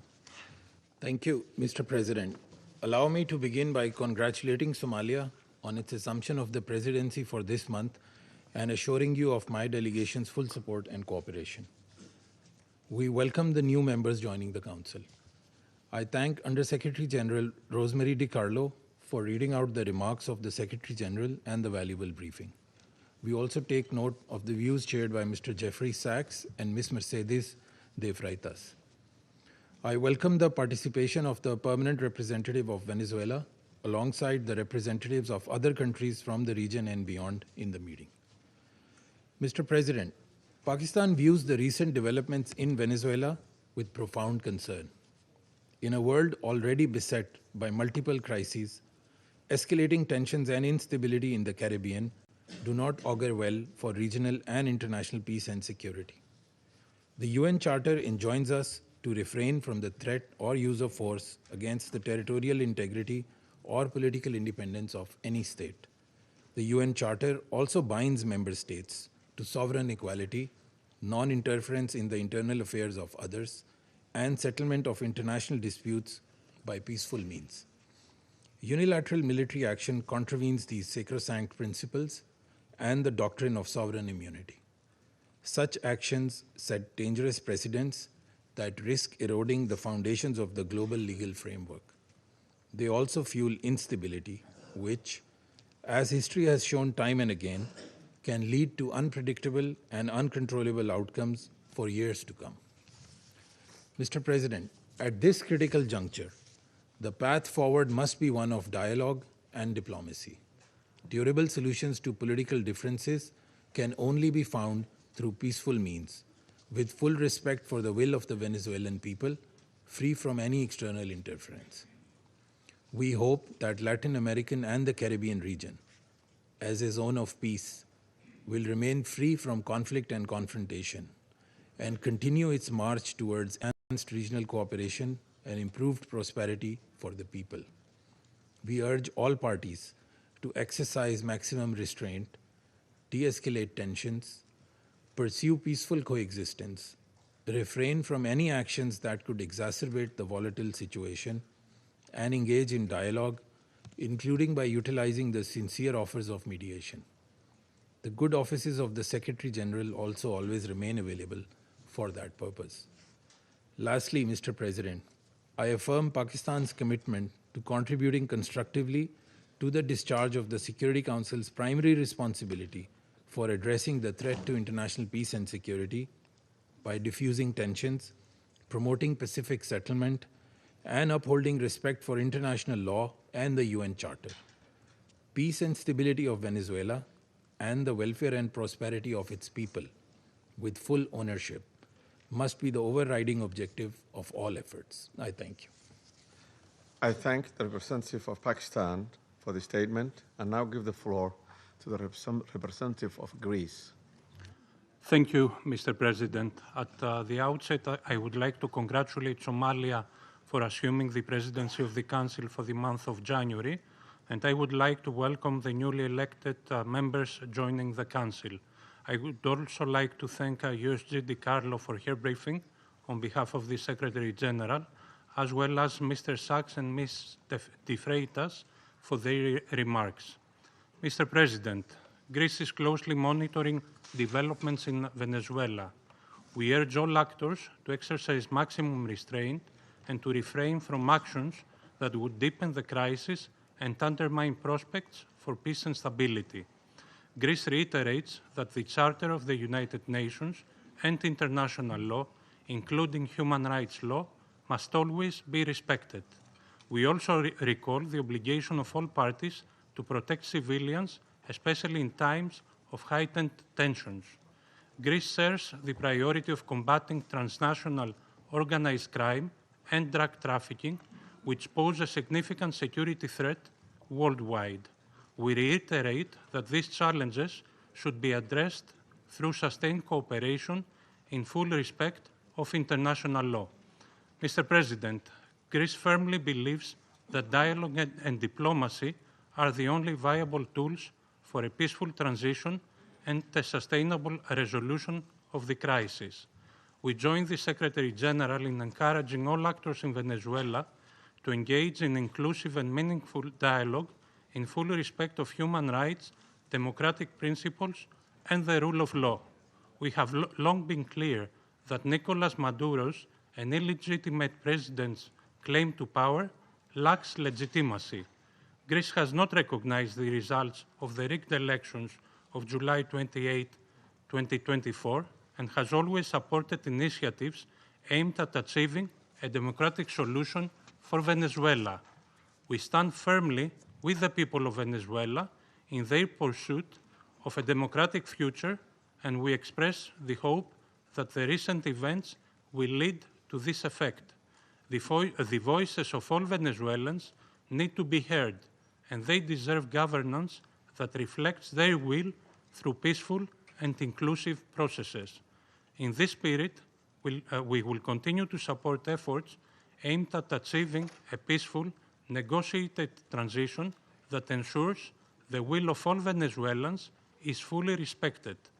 Greece stands ready to support all regional and international efforts aimed at the peaceful resolution of the crisis in line with the Charter of the United Nations and international law. I thank you.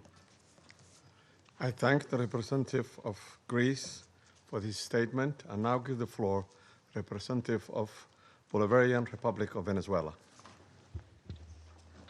Muchas gracias, señor presidente.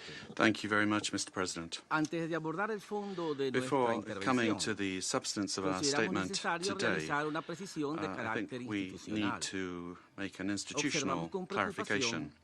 We note with concern that an attempt is being made to present to the Security Council a supposed representative of civil society, a person whose public career trajectory bears the hallmarks of sustained funding from foreign governments and transnational corporations.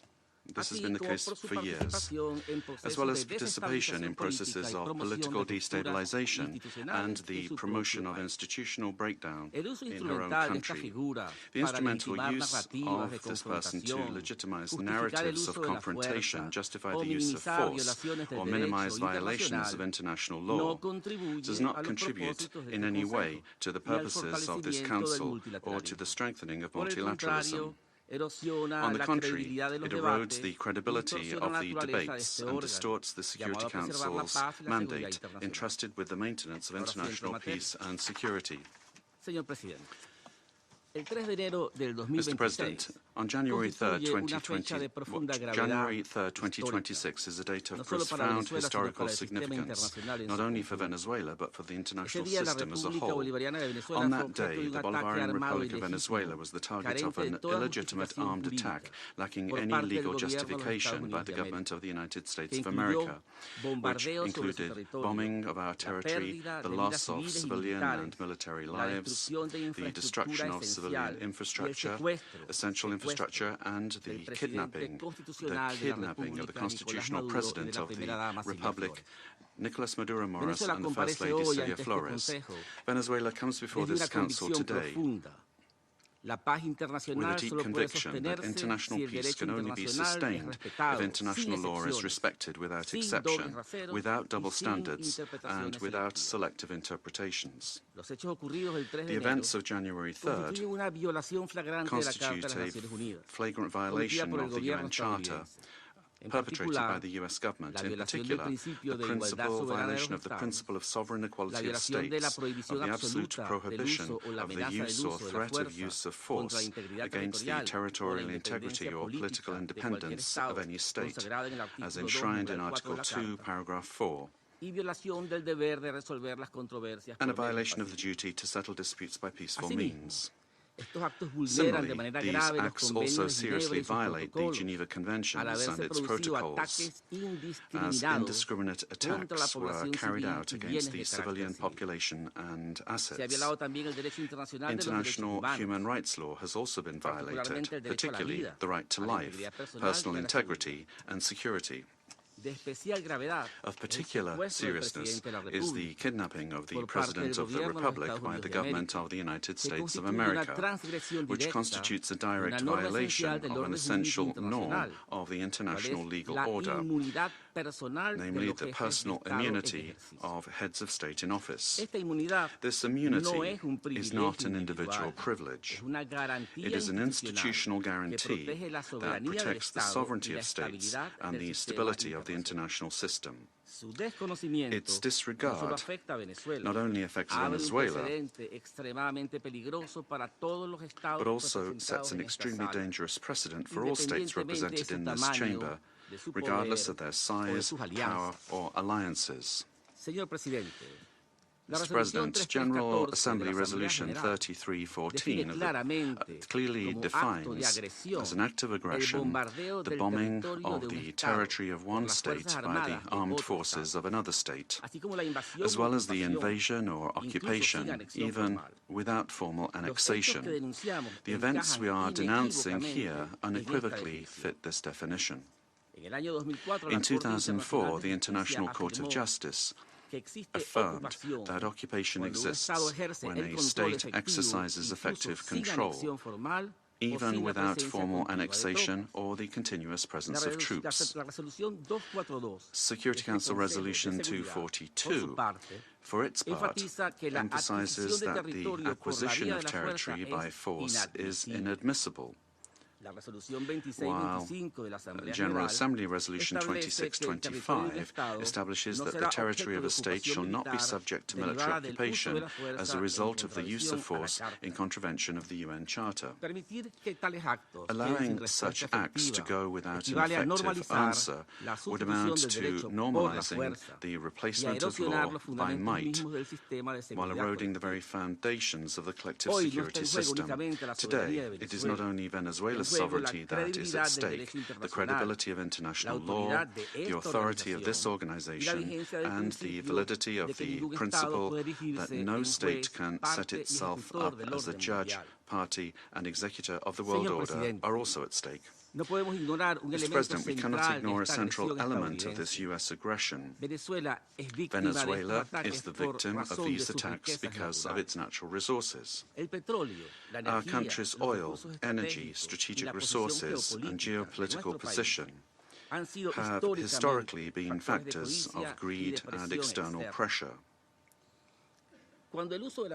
When force is used to control resources, impose governments, or redesign states, we are faced with a logic that harks back to the worst practices of colonialism and neocolonialism. Accepting such a logic would mean to open the door to a deeply unstable world in which countries with greater military capacities can decide by force the political and economic destinies of other states. This scenario not only threatens Venezuela, it threatens international peace and security as a whole. If the kidnapping of a head of state, the bombing of a sovereign country, and the open threat of further armed action are tolerated or downplayed, the message sent to the world is a devastating one, namely that the law is optional and that force is the true arbiter of international relations. Venezuela firmly believes in diplomacy, dialogue, and peaceful coexistence among nations. That has always been our historical position, and it remains so today, even in the face of an aggression of this magnitude. It is precisely that commitment to peace, the one that was violated on the 3rd of January. Therefore, Venezuela urges the Security Council to fully assume its responsibility and to act in accordance with the mandate conferred upon it by the Charter of the United Nations. In that regard, we request, A, that the government of the United States of America be demanded to fully respect the immunities of President Nicolas Maduro and First Lady Celia Flores, as well as their immediate release and safe return to Venezuela. 2, that the use of force against the Bolivarian Republic of Venezuela be clearly and unequivocally condemned. Thirdly, that the principle of non-acquisition of territory or resources by force be reaffirmed. And 4, that measures aimed at de-escalation, the protection of the civilian population, and the restoration of international law be adopted. Mr. President, in spite of the seriousness of the events, Venezuela would like to inform this body and the international community that its institutions are functioning normally, that constitutional order has been preserved, and that the state exercises effective control over all of its territory. In accordance with our Constitution, Executive Vice President Delcy Rodriguez is being sworn in as acting President of the Republic, thereby guaranteeing institutional continuity, stability, and internal peace. We wish to convey a message of serenity, confidence, and hope to the Venezuelan people. Venezuela is a nation that believes in peace, work, and dignity. Our commitment is to diplomacy and law, and the law is firm and unwavering. We defend our sovereignty without renouncing our values. We bet on dialogue without accepting imposition. We believe in a future of coexistence, development, and mutual respect among nations. We trust that the Security Council will rise to the historic moment facing humanity and choose the path of legality, collective responsibility, and peace. Thank you very much, Mr. President. I thank the representative of the Bolivarian Republic of Venezuela. I'll now give the floor to the representative of Argentina. Buenos días y muchas gracias, good morning, señor presidente. And thank you very much, Mr. President. Señor presidente, Mr. President, el gobierno de la República the government of the Argentine Republic values the decision and determination demonstrated by the President of the United States of America and by his government in the recent actions taken in Venezuela that resulted in the capture of the dictator Nicolas Maduro, leader of the Cartel of the Suns, declared a terrorist organization by Argentina in 2025. The same year in which Argentina also declared the Tren de Aragua a terrorist organization. The Argentine Republic trusts that these events represent a decisive step forward against narco-terrorism that affects the region and at the same time open a stage that will allow the Venezuelan people to fully recover democracy, the rule of law, and respect for human rights in accordance with the principles of international law, and put an end to the oppression exercised for years by the authoritarian regime that plunged the Venezuelan people into poverty and forced 8 million Venezuelans to have to flee their country. Mr. President, the illegitimate regime of Nicolas Maduro has not only constituted a direct threat to Venezuelan citizens through the systematic violation of human rights, the appropriation of the country's resources, and the destruction of democratic institutions, but also to the entire region by leading and exporting its networks of drug trafficking and organized crime. Since the inauguration of President Javier Milei, Argentina has been clear and consistent in its position regarding this situation. We have unequivocally denounced the lack of freedoms and the serious human rights violations, and we have actively contributed with determination and responsibility to international efforts aimed at the return of democracy in Venezuela. In March 2024, when others opted for inaction or ambiguity, Argentina granted diplomatic asylum to 6 Venezuelan opposition leaders, assuming an enormous challenge for our representation in Caracas. Subsequently, after denouncing the fraudulent nature of the result announced in the 28 July 2024 elections and recognizing Edmundo González Urrutia as president-elect, Argentina was expelled from Venezuela. Our embassy, where the asylum seekers remained, was subject to a permanent siege.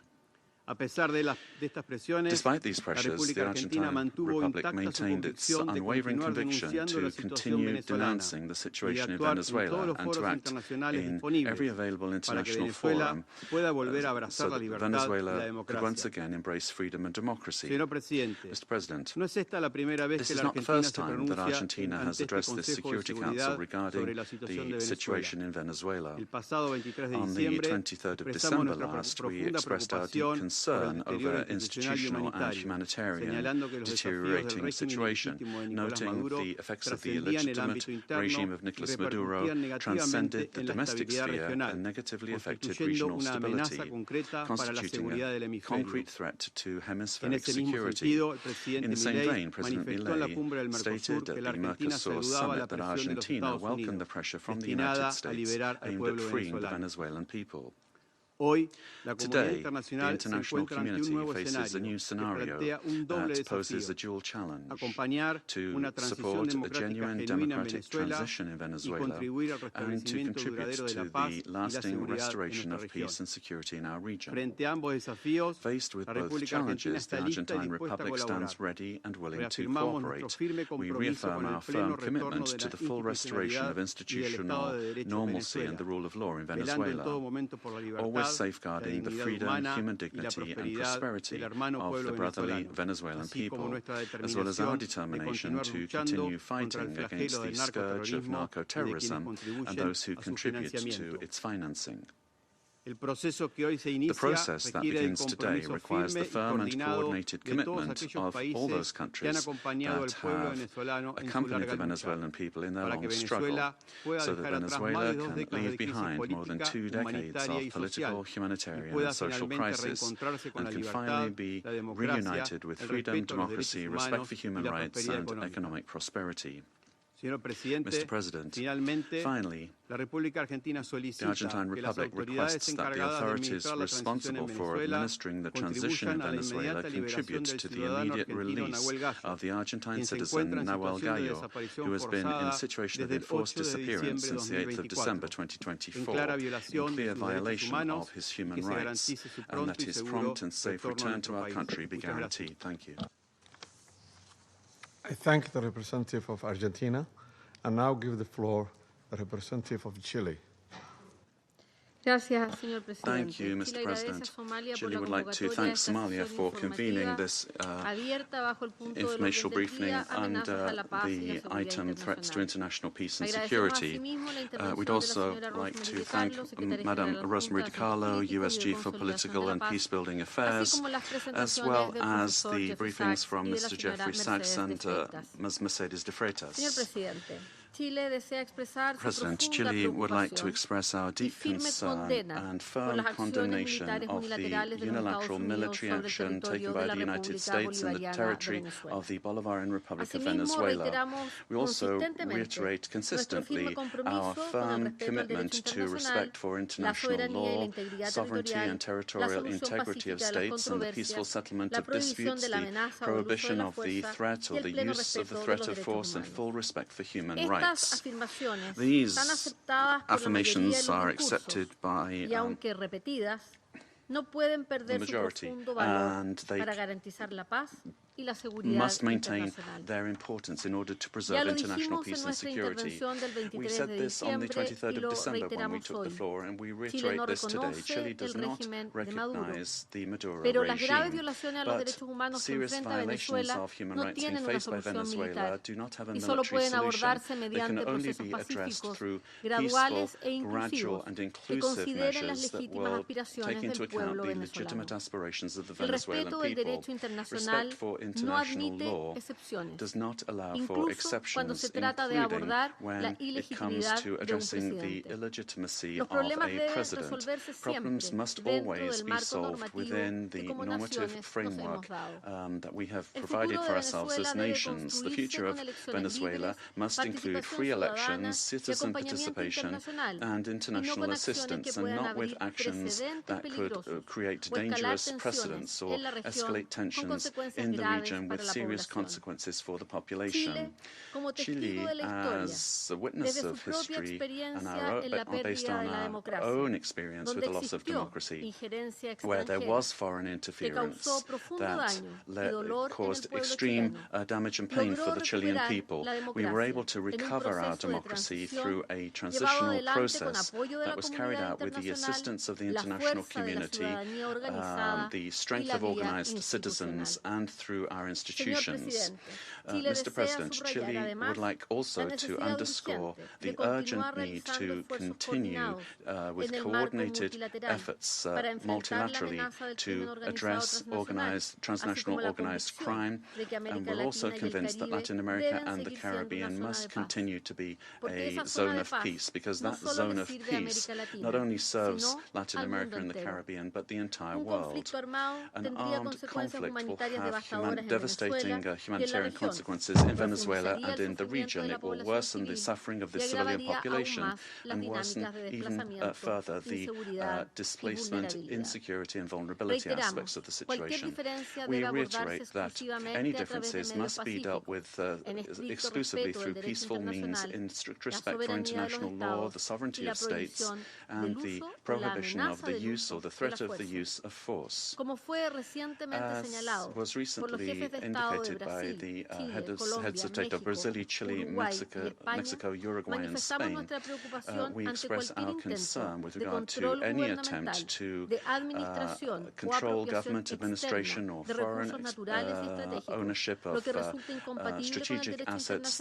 This would be against international law and would threaten the political, economic, and social stability of the region. Mr. President, given this complex scenario, Chile welcomes the role that could be played by multilateral fora, and here particularly we would refer to the role of the United Nations, and particularly the role that could be played by the Secretary General and by this Council, with the consent of the parties involved to contribute to de-escalating the situation and searching for an understanding that would favor a peaceful and lasting exit to the crisis.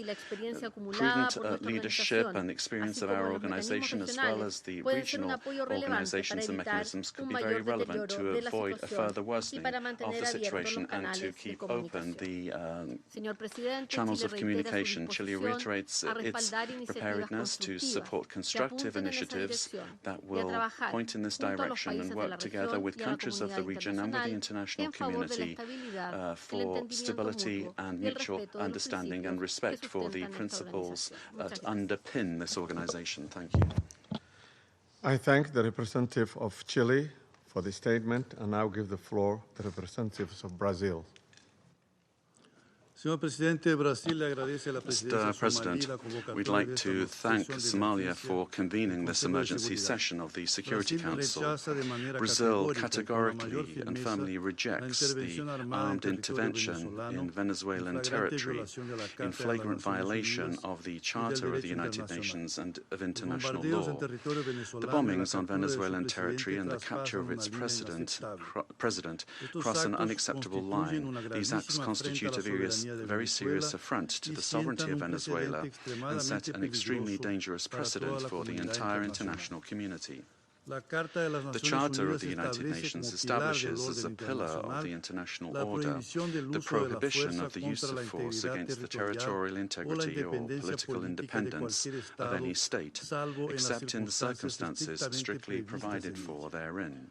The acceptance of actions of this nature would inexorably lead to a scenario marked by violence, disorder, and the erosion of multilateralism to the detriment of international law and institutions. The effects of the weakening of international governance and cooperation mechanisms are already evident. The record number since the Second World War of 61 active armed conflicts, the unprecedented figure of 117 million people in situations of humanitarian disaster around the world, reflecting the increase in wars, displacement, and crimes against humanity, such as the genocide in Gaza, and the global increase in military spending, which is approaching the historical mark of $2.7 trillion.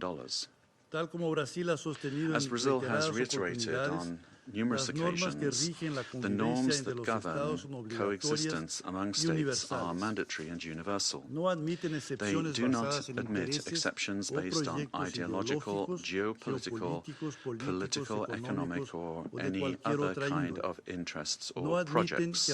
They do not admit that the exploitation of natural or economic resources justifies the use of force or the illegal change of a government. The multipolar world of the 21st century, which promotes peace and prosperity, must not be confused with spheres of influence. We cannot accept the argument that the end justifies the means. This reasoning lacks legitimacy and opens the possibility of granting the strongest the right to define what is just or unjust, what is right or wrong, and even to ignore national sovereignties, imposing the decisions to be taken by the weakest. Latin America and the Caribbean have made peace a conscious, lasting, and irreversible choice. The resort to force in our region evokes chapters of history that we believed we'd left behind us and endangers the collective effort to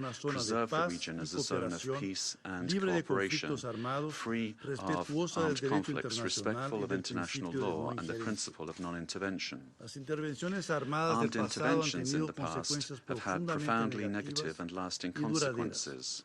Contrary to freedom and democracy, those interventions produced authoritarian regimes and serious violations of human rights, leaving as a lamentable result thousands of dead, political prisoners, tortured persons, and disappeared persons whose families still today search for their loved ones, as well as justice and reparation. For the first time in South America, a profoundly alarming event has occurred. An external armed aggression with the deployment of troops and bombings in a neighboring country contiguous with Brazil, with which we share more than 2,000 kilometers of border. Mr. President, South America is a zone of peace. I insist upon that. We have upheld and will uphold with full determination peace and non-intervention in our region.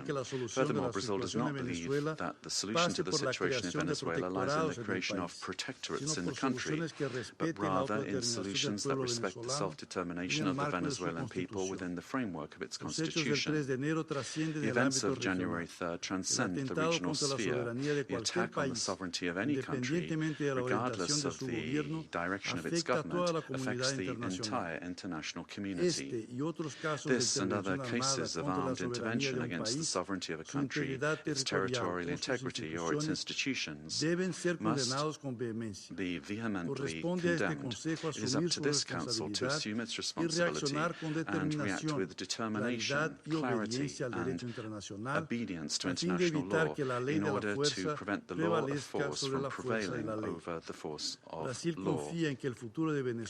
Brazil trusts that the future of Venezuela will be built by the Venezuelan people through dialogue, without external interference, and within the framework of international law. Thank you. I thank the representative of Brazil for the statement, and now give the floor to the representative of Mexico. Señor Presidente, Mr. President, gracias por haber convocado thank you for esta having reunión de emergencia del convened Consejo. this emergency meeting of the El Council. gobierno de México ha hecho The government of explícita Mexico ya has already su posición de made condena its position a la clear with agresión regard to our militar condemnation del of the pasado military 3 de enero aggression of January contra 3rd objetivos en against territorio de targets in Venezuela the territory of en Venezuela, clara in violación clear del violation of artículo Article 2 de la of Carta the de las Charter Naciones of the Unidas. United Nations. Estas acciones These no actions deben must not permitirse, be pues allowed, constituyen as they un severo constitute a golpe severe blow a la Carta to the y al Charter multilateralismo. and to multilateralism. México quisiera Mexico would precisar like to los clarify the siguientes following 4 points. puntos. 4 points. Número 1. Number one, the prohibition of the threat or the use of force against the sovereignty, territorial integrity, or political independence of any state is the foundation of international law, regardless of the country or the government involved. Rhetoric pointing towards the escalation or expansion of military actions, including to other countries in our region, threatens regional stability. 3. The Security Council has the responsibility and, above all, it has the obligation to act decisively and without double standards in face of serious violations of the Charter and to restore international peace and security in strict adherence to the provisions of Article 24 and observing Article 27.3. 4. It is for sovereign peoples to decide their destiny and to find peaceful, democratic, and negotiated solutions to their political differences within a framework of unrestricted respect for human rights. Regime change by external actors and the application of extraterritorial measures are not only acts contrary to international law, but historically all they've done is exacerbate conflicts and weakened the social and political fabric of nations. Mr. President, esteemed colleagues, despite the political differences among our governments, Latin America and the Caribbean has been forged as a zone of peace. Collectively, we have, for decades now, resorted to the available political and legal mechanisms available in order to peacefully settle disputes. The current violation of this fragile balance gravely endangers the political stability and the security of the region, as well as the well-being of our peoples. Those who justify these acts deny the independent history of Latin America and the Caribbean. Mexico, firm in its constitutional principles of foreign policy and its pacifist calling, emphatically reiterates that dialogue and negotiation are the only legitimate and effective ways to resolve existing differences. I reiterate the call of the President of Mexico for the UN to do more to resolve this and other conflicts, including through the good offices of its Secretary General. In view of the events of January 3rd, Mexico reaffirms its willingness to support any effort at facilitating dialogue, mediation, or providing assistance that promotes peace in the region. Finally, we cannot overlook the fact that this session of the Council has been held only now, when what we face is a serious situation that puts international peace and security at risk. Thank you. I thank the representative of Mexico for his statement, and now give the floor to the representative of Paraguay. Gracias, señor presidente. Thank you, Mr. President. La delegación de la República del Paraguay the delegation of Paraguay would like to thank the presidency and the members of the Council for the opportunity to take the floor at this very important session. Paraguay has already pointed out the situation with regard to Venezuela under President Maduro and the Cartel de los Soles and the criminal organization that was formally declared as such by our national authorities, and his continued presence was a threat to the region. The exit of the leader of that terrorist organization should immediately lead to the restoration of democracy and to the rule of law in Venezuela, making it possible for the popular will expressed at the ballot box will be the foundation for reconstruction in Venezuela. We would also urgently call for the release of all political prisoners that are still in the prisons of that country, and we reiterate that a return to democratic institutions in Venezuela and the possibility for the legitimately elected authorities to resume their functions are fundamental steps for stability in the region. And finally, Paraguay reaffirms our historic commitment to the peaceful settlement of disputes, and we observe the current events in Venezuela, and we would urge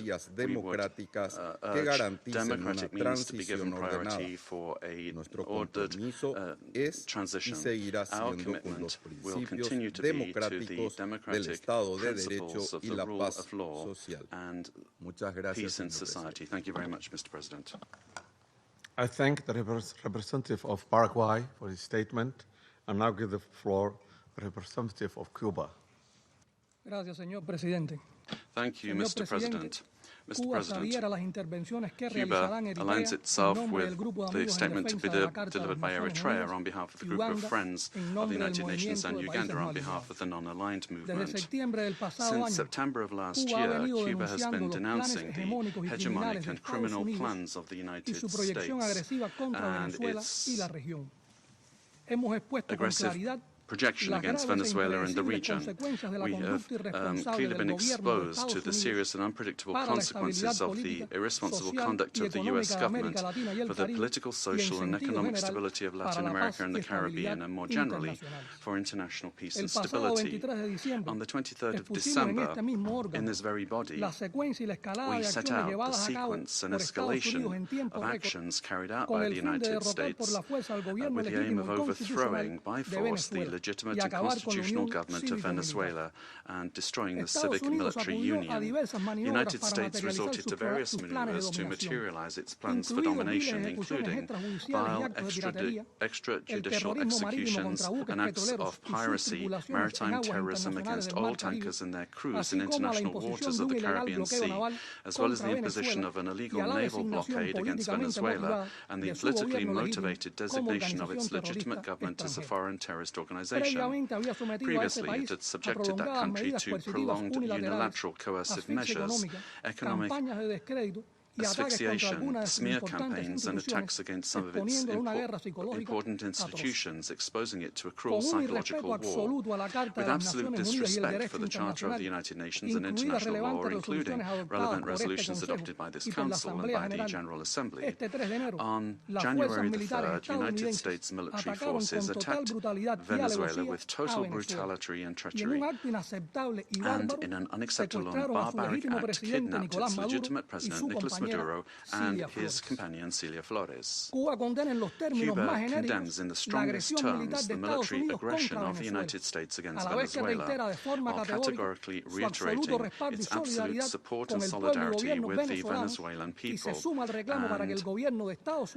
joins the demand that the government of the United States release the constitutional president, Nicolas Maduro Moros, and his companion Celia Flores. In the criminal attack perpetrated by the United States, 32 Cubans lost their lives in combat actions. They were carrying out missions on behalf of the Revolutionary Armed Forces and the Ministry of the Interior at the request of counterpart bodies of that country.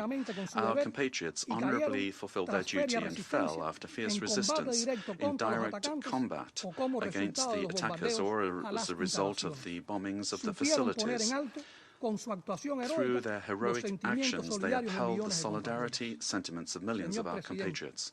Mr. President, the cowardly U.S. aggression against Venezuela is a criminal act in violation of international law and the UN Charter. It constitutes a dangerous escalation of the sustained war campaign waged for years by the United States against that sister nation, which intensified since September 2025 with the aggressive naval deployment in the Caribbean Sea under mendacious pretexts and unfounded accusations without any evidence whatsoever. The U.S. military attack against Venezuela has no justification whatsoever. It does not respond to any provocation, nor does it possess legitimacy. It is based on the aberrant doctrine of peace through force and undermines the stability and peace that have characterized our Latin American and Caribbean region for years.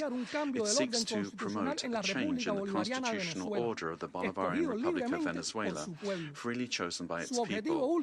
Its ultimate objective is not the false narrative of combating drug trafficking, but control over Venezuela's land and natural resources, as has been openly and shamelessly declared by President Trump and his Secretary of State. This is an imperialist and fascist aggression with objectives of domination that seeks to revive the U.S. hegemonic ambitions over our America, anchored in the outdated Monroe Doctrine. It also seeks to intimidate and subjugate the governments of Latin America and the Caribbean. Cuba calls for an urgent reaction from the international community against this criminal attack on Venezuela, a peaceful nation that does not attack the United States or any other country. We call on all governments, parliaments, social movements, and peoples of the world to condemn the U.S. military aggression against Venezuela and to confront this act of state terrorism that threatens international peace and security and seeks to impose a new doctrine of U.S. imperialist domination in Latin America and the Caribbean and in the world. Mr. President, the recent statements about imperialist plans to steer Venezuela toward a supposed safe, appropriate and prudent transition are totally unacceptable. In the U.S. vision of domination, this means imposing a puppet government functional to its predatory goals, particularly unrestricted access to and plundering of natural resources that, by right, belong to the Venezuelan people. Determining the destiny of Venezuela is an exclusive right of its people, without external interference. If the U.S. government, lacking any moral authority whatsoever, truly cared about the peace, freedom and justice of Venezuelan men and women, it would not have bombed that territory with absolute disregard for the lives, sovereignty and territorial integrity of that nation.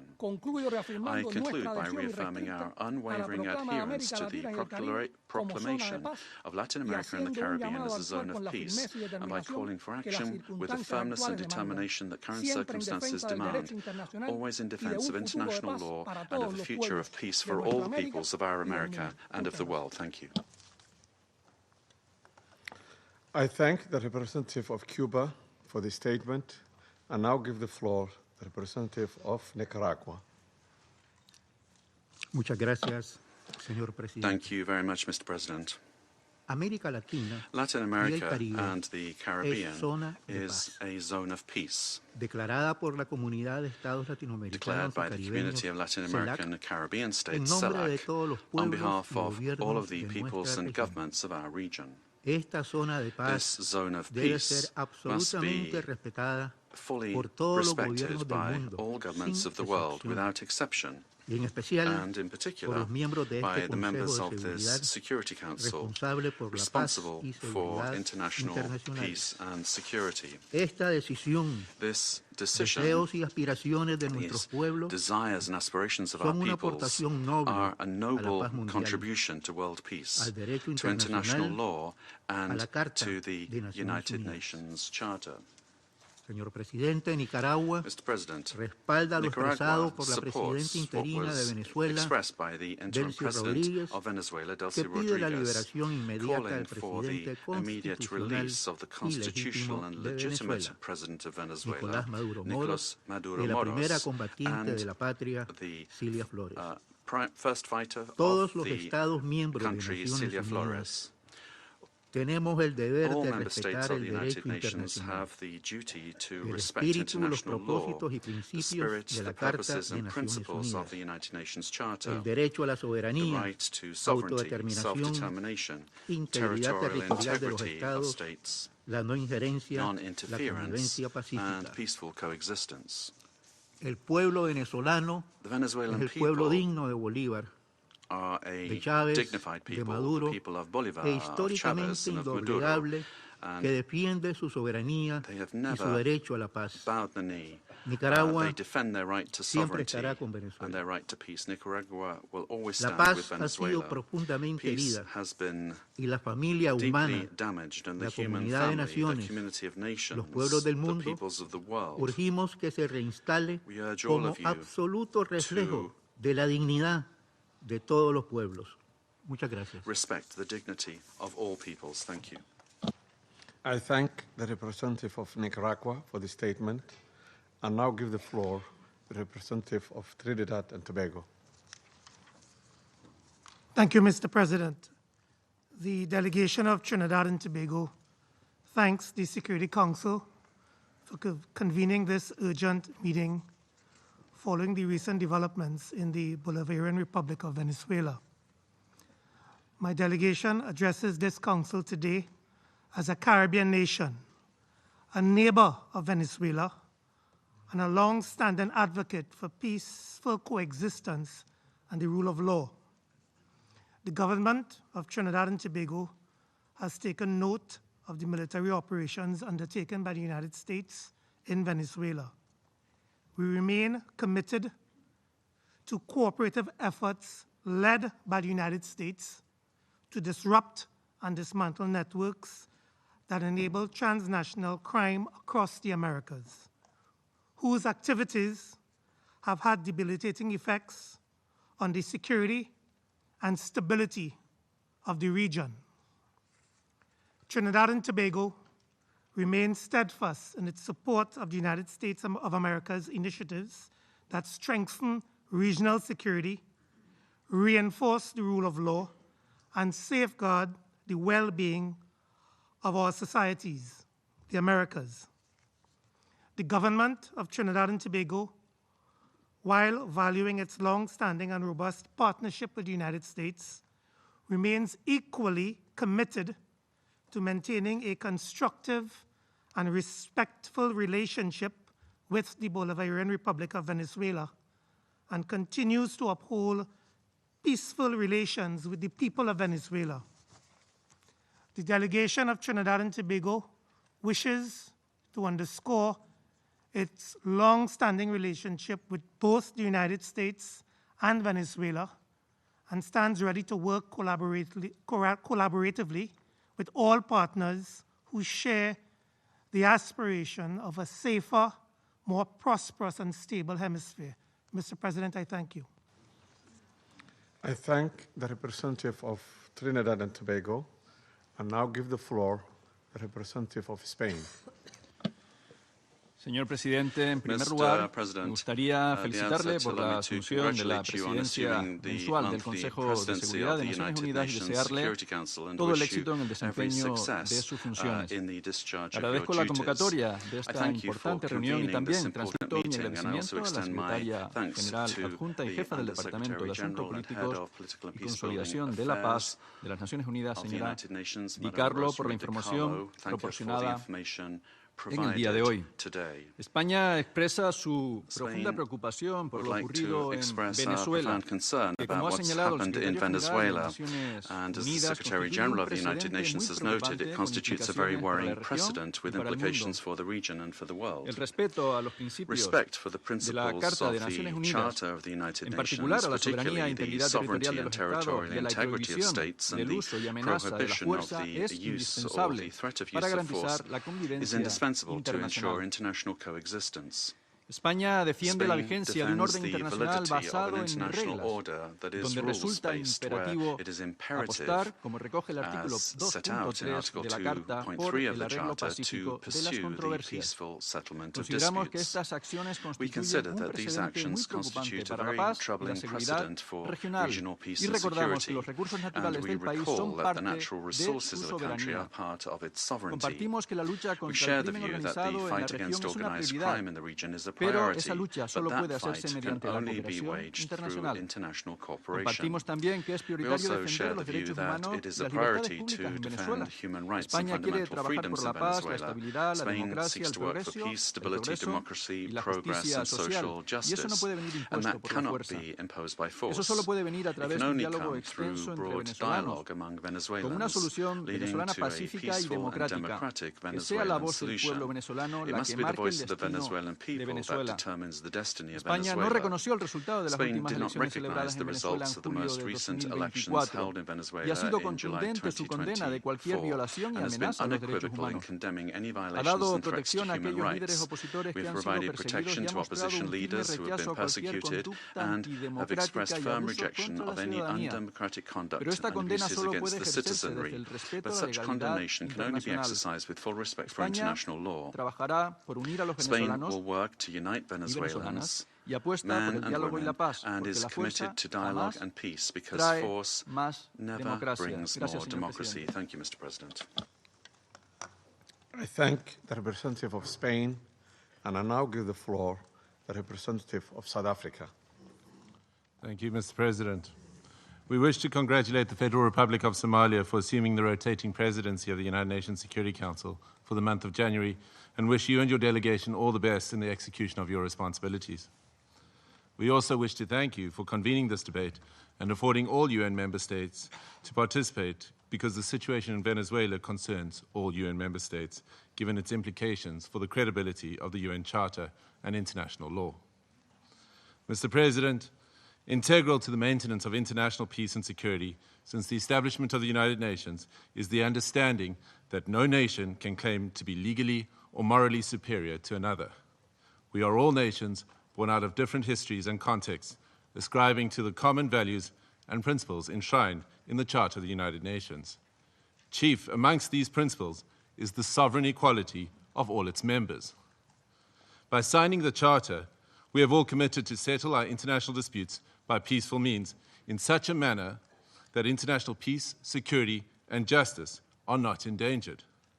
We have also committed to refrain in our foreign relations from the threat or use of force against the territorial integrity or political independence of any state, or in any other manner inconsistent with the purposes and principles of the United Nations. The International Court of Justice has also previously affirmed that international law prohibits the use of force and intervention in another state's affairs. Due to the shortcomings of its predecessor, the League of Nations, the UN was created to prevent countries from resorting to conflict, to settle disputes, and prohibit the use of force unless it is done in a legally prescribed manner. In doing so, the UN has played a pivotal role in ensuring peaceful existence amongst nations, including in ending the colonial subjugation by powerful countries over others, underpinned by respect for the equal rights of nations, large and small, and respect for the principle of equal rights and self-determination of peoples. Joining the organization and committing to its principles afforded protection to many of us, with the supposed assurance that no longer would one nation be seen as inferior to another. Unfortunately, when countries ignore the Charter and act contrary to its central premise, it undermines the credibility of the entire system in which we all undertake our international relations. The stability of the international system depends not only on the respect, but on the consistent application of these established legal norms. We all benefit from a rules-based international order based on international law. When we break those norms, we invite anarchy and an environment where might makes right, ignoring the complexity of interrelations and interdependence in our modern world. Mr. President, the unilateral military strikes carried out by the United States of America against Venezuela and the abduction of President Nicolas Maduro and his spouse from Venezuelan territory for transfer to the United States wantonly violates the sovereignty and territorial integrity and independence of Venezuela. These actions are also in stark contrast to our established legal norms, reinforcing the belief that might is right and undermining diplomacy.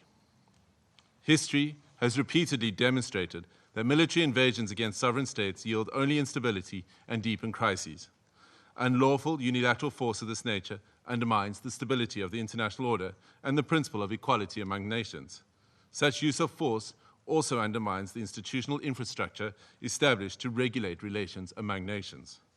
We have seen examples of these in Libya, Iraq, and countless cases in Africa where foreign interventions and interference create security crises and undermine national governance institutions cultivated through nuanced and complex national contexts.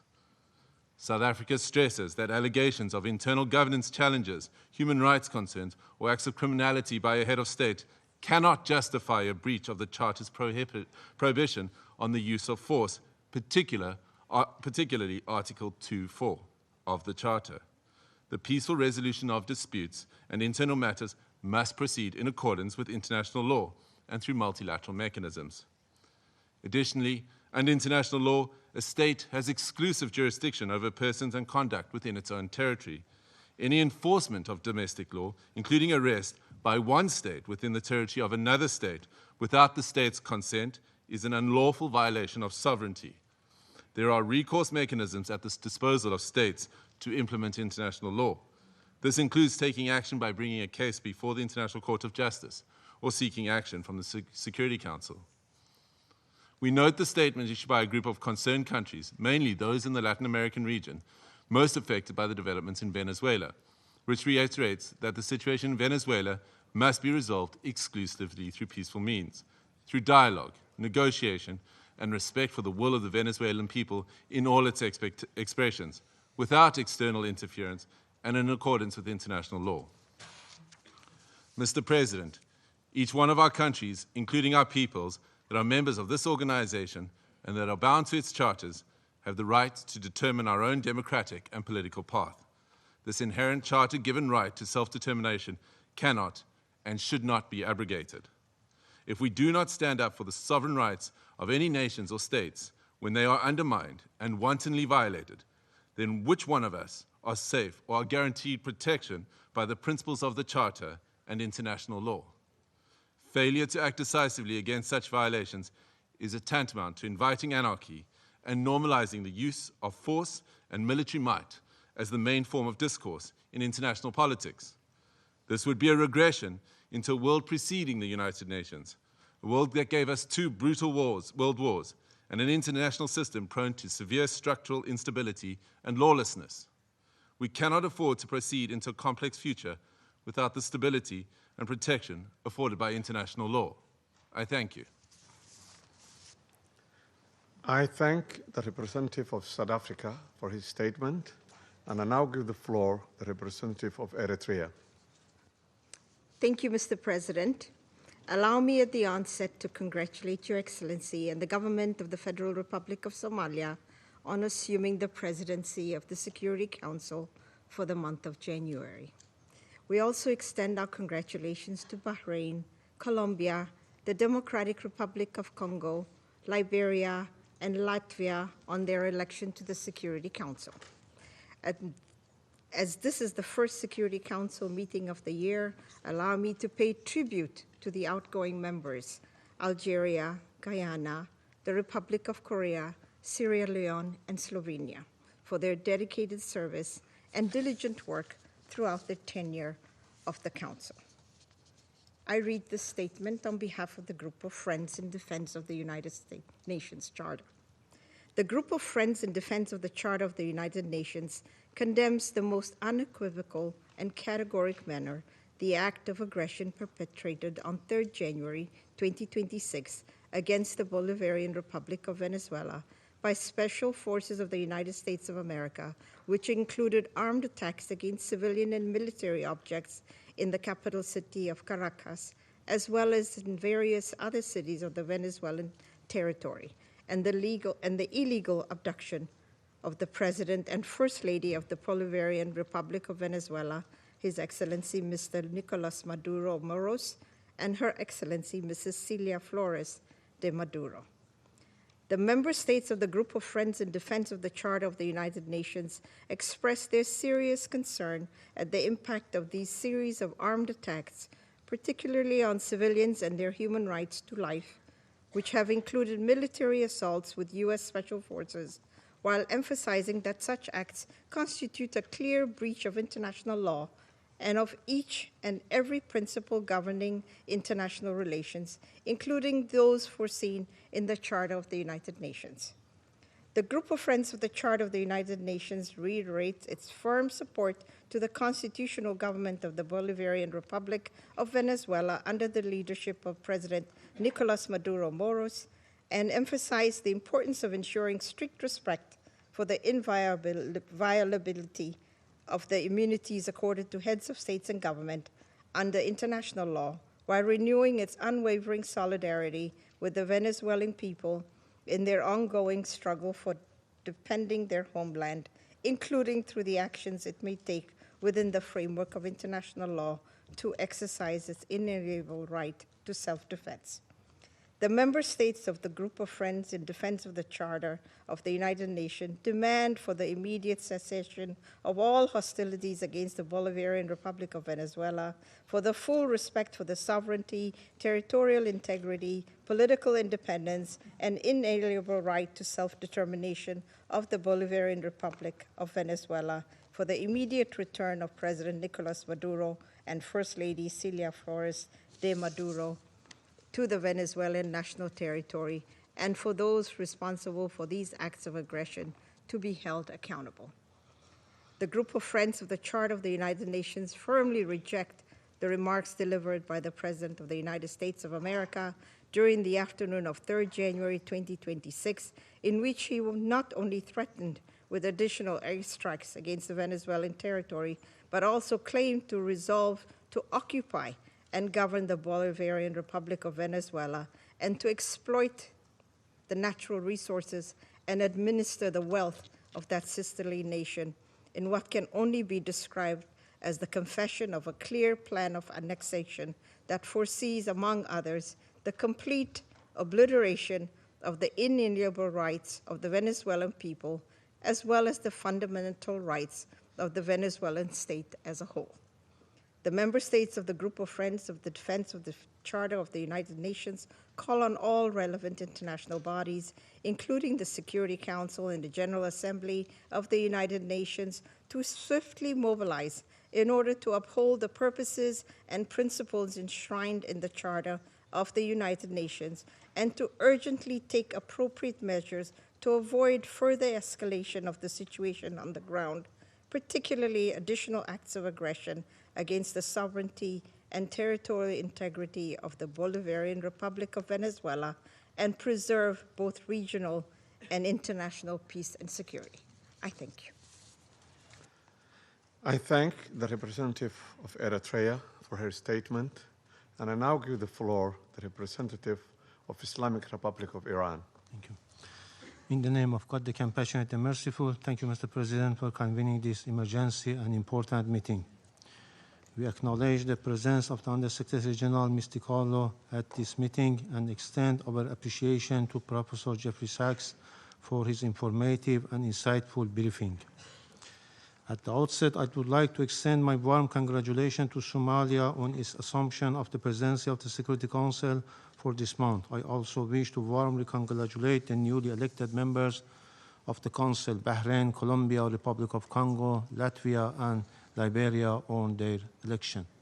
Mr. President, the Islamic Republic of Iran would like to associate itself with the statement delivered by Eritrea on behalf of the Group of Friends in Defense of the Charter of the United Nations, and wishes to make the following remarks in its national capacity. First, the Islamic Republic of Iran condemns in the strongest possible terms the military attack carried out by the United States of America against the Bolivarian Republic of Venezuela.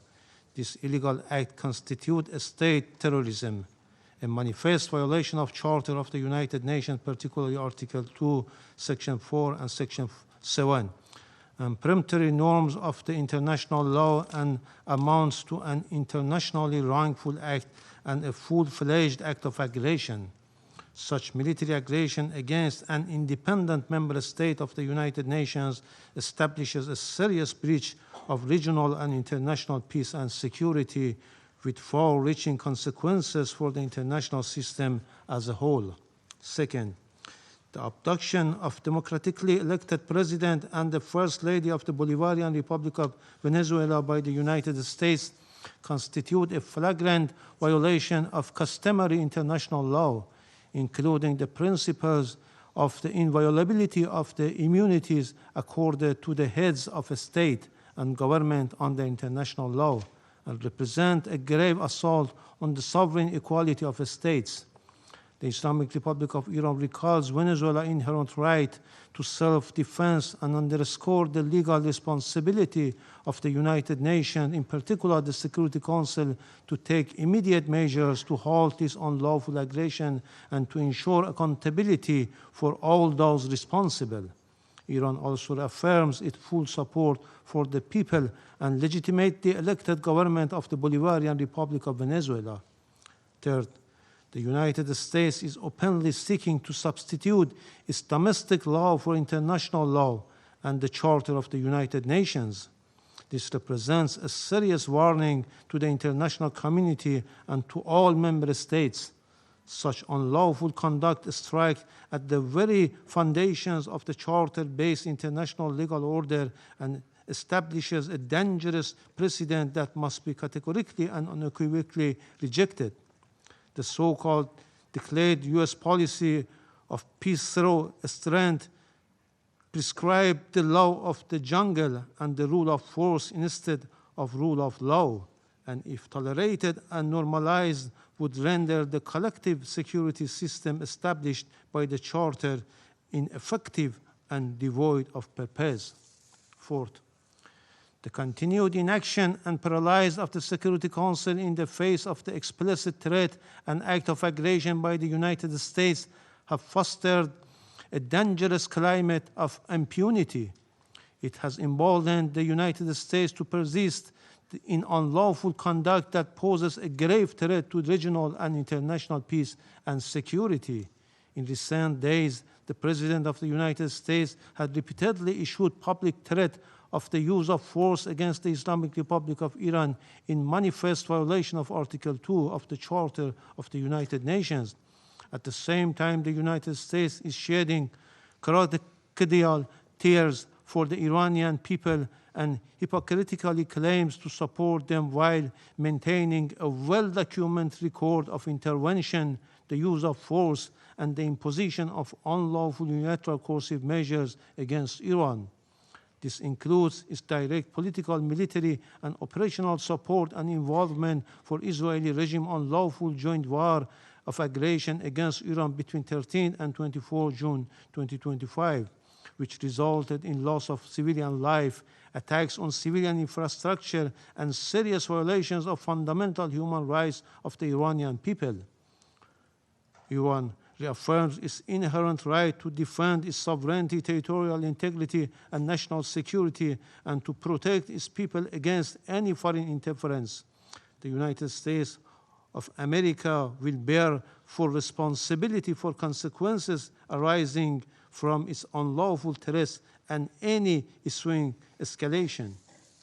Finally, we unequivocally reject the baseless allegation and unwarranted reference made to Iran by the representative of the United States at this meeting.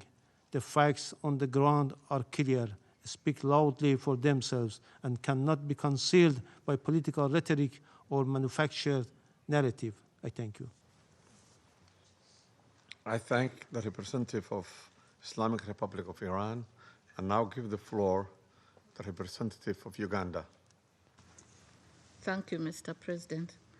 I have the honor to deliver this statement on behalf of the Non-Aligned Movement, NAM, representing 121 member states united by the shared principle of respect for the sovereignty and territorial integrity of all nations. The Coordinating Bureau of the Non-Aligned Movement, NAM, categorically condemns the act of aggression perpetuated by the United States of America against the Bolivarian Republic of Venezuela since the early hours of 3rd January 2026, which included armed attacks against civilian and military locations in the capital city of Caracas, as well as in various other cities of the Venezuelan territory. The Coordinating Bureau of the Non-Aligned Movement notes that attacks in question, which blatantly violate the purposes and the principles enshrined in the Charter of the United Nations, as well as the norms of the international law, constitute an act of war against the Bolivarian Republic of Venezuela that undermines both regional and international peace, security, and stability, while also threatening the very right to life of the Venezuelan people. Excuse me.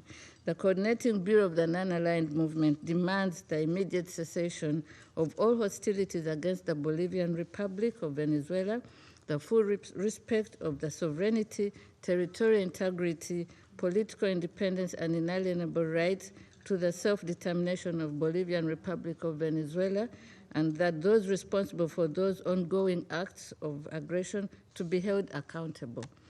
The Coordinating Bureau of the Non-Aligned Movement reaffirms the inviolability of the immunities accorded to the heads of states and government under international law, which constitute a fundamental pillar of sovereign equality, peace, coexistence, and stable international relations.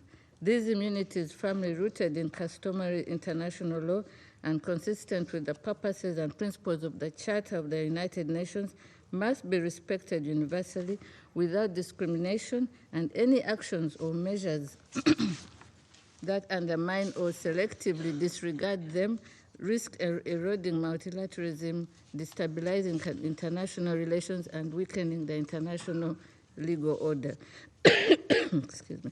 Mr. President, the Coordinating Bureau of the Non-Aligned Movement reiterates its full solidarity with the people and government of the Bolivarian Republic of Venezuela at this critical time, and insists that military solutions are not viable avenues for addressing any issues that may be of concern between members of the international community. I thank you, Mr. President. I thank the representative of Uganda for the statement.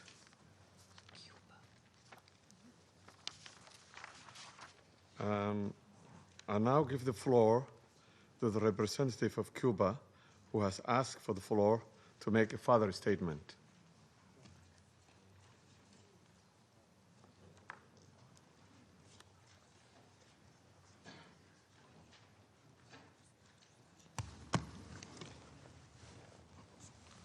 Gracias, señor presidente. Thank you, Mr. Señor President. Mr. mi President, delegación se ve obligada a hacer my uso de la delegation palabra feels it must take para the floor responder a again las to acusaciones respond to the infundadas unfounded formuladas por la delegación de accusations Estados formulated Unidos by contra the Cuba. United States against Resulta Cuba. indignante It que is, quienes han we are protagonizado indignant that those agresiones that have unilaterales led y unilateral violaciones aggressions and sistemáticas del derecho systematic internacional violations of pretendan international law erigirse en jueces de otros pretend estados to soberanos, judge lo other que en una sovereign actitud states absolutamente inmoral with a e totally irrespetuoso immoral e and irresponsable. irresponsible Rechazamos attitude lacking categóricamente respect. We las calumnias de fundamentally que Cuba reject tiene the presencia de accusations inteligencia that en Cuba Venezuela. has intelligence Tales assets in afirmaciones Venezuela. carecen de toda These base kinds of fáctica statements y lack any constituyen un factual intento base and evidente are a de clear desviar la atención de la attempt to conducta agresiva y criminal de Estados take the Unidos eyes of the world en la off the región. criminal acts of the Cuba United States respeta in the region. estrictamente la Cuba soberanía, la strictly respects independencia the y el sovereignty, derecho inalienable independence, del pueblo and venezolano a inalienable right decidir of the su propio Venezuelan destino, people to tal como decide their own establece destiny la Carta de las as Naciones established Unidas. by the United La Nations cooperación entre Charter. ambos países en Cooperation múltiples between esferas, both countries incluida la militar, is in multiple tiene spheres, bases legítimas has y se basa en legitimate acuerdos bases bilaterales and is suscritos based on soberanamente por bilateral ambas partes. agreements signed Como ha by sido both declarado por parties, el as has gobierno been declared revolucionario, by the los revolutionary 32 government, the combatientes caídos víctimas 32 en un acto criminal de agresión combatants y that terrorismo de Estado fell in terrorist perpetrado por Estados Unidos acts perpetrated by the cumplían United misiones en States were representación de las Fuerzas in Armadas missions Revolucionarias y of el the Ministerio del revolutionary Interior forces a la solicitud de órganos de Venezuela. at the Estos request patriotas of se vieron poner Venezuela. en alto Those con la patriots actuación heroica were heroic in their action, showing solidarity with millions of Cubans. These accusations attempt to suggest that Cuba is involved in this way in Venezuela. We categorically reject that. Thank you. I thank the representative of Cuba for the statement. There is no more names inscribed on the list of speakers. The meeting is adjourned.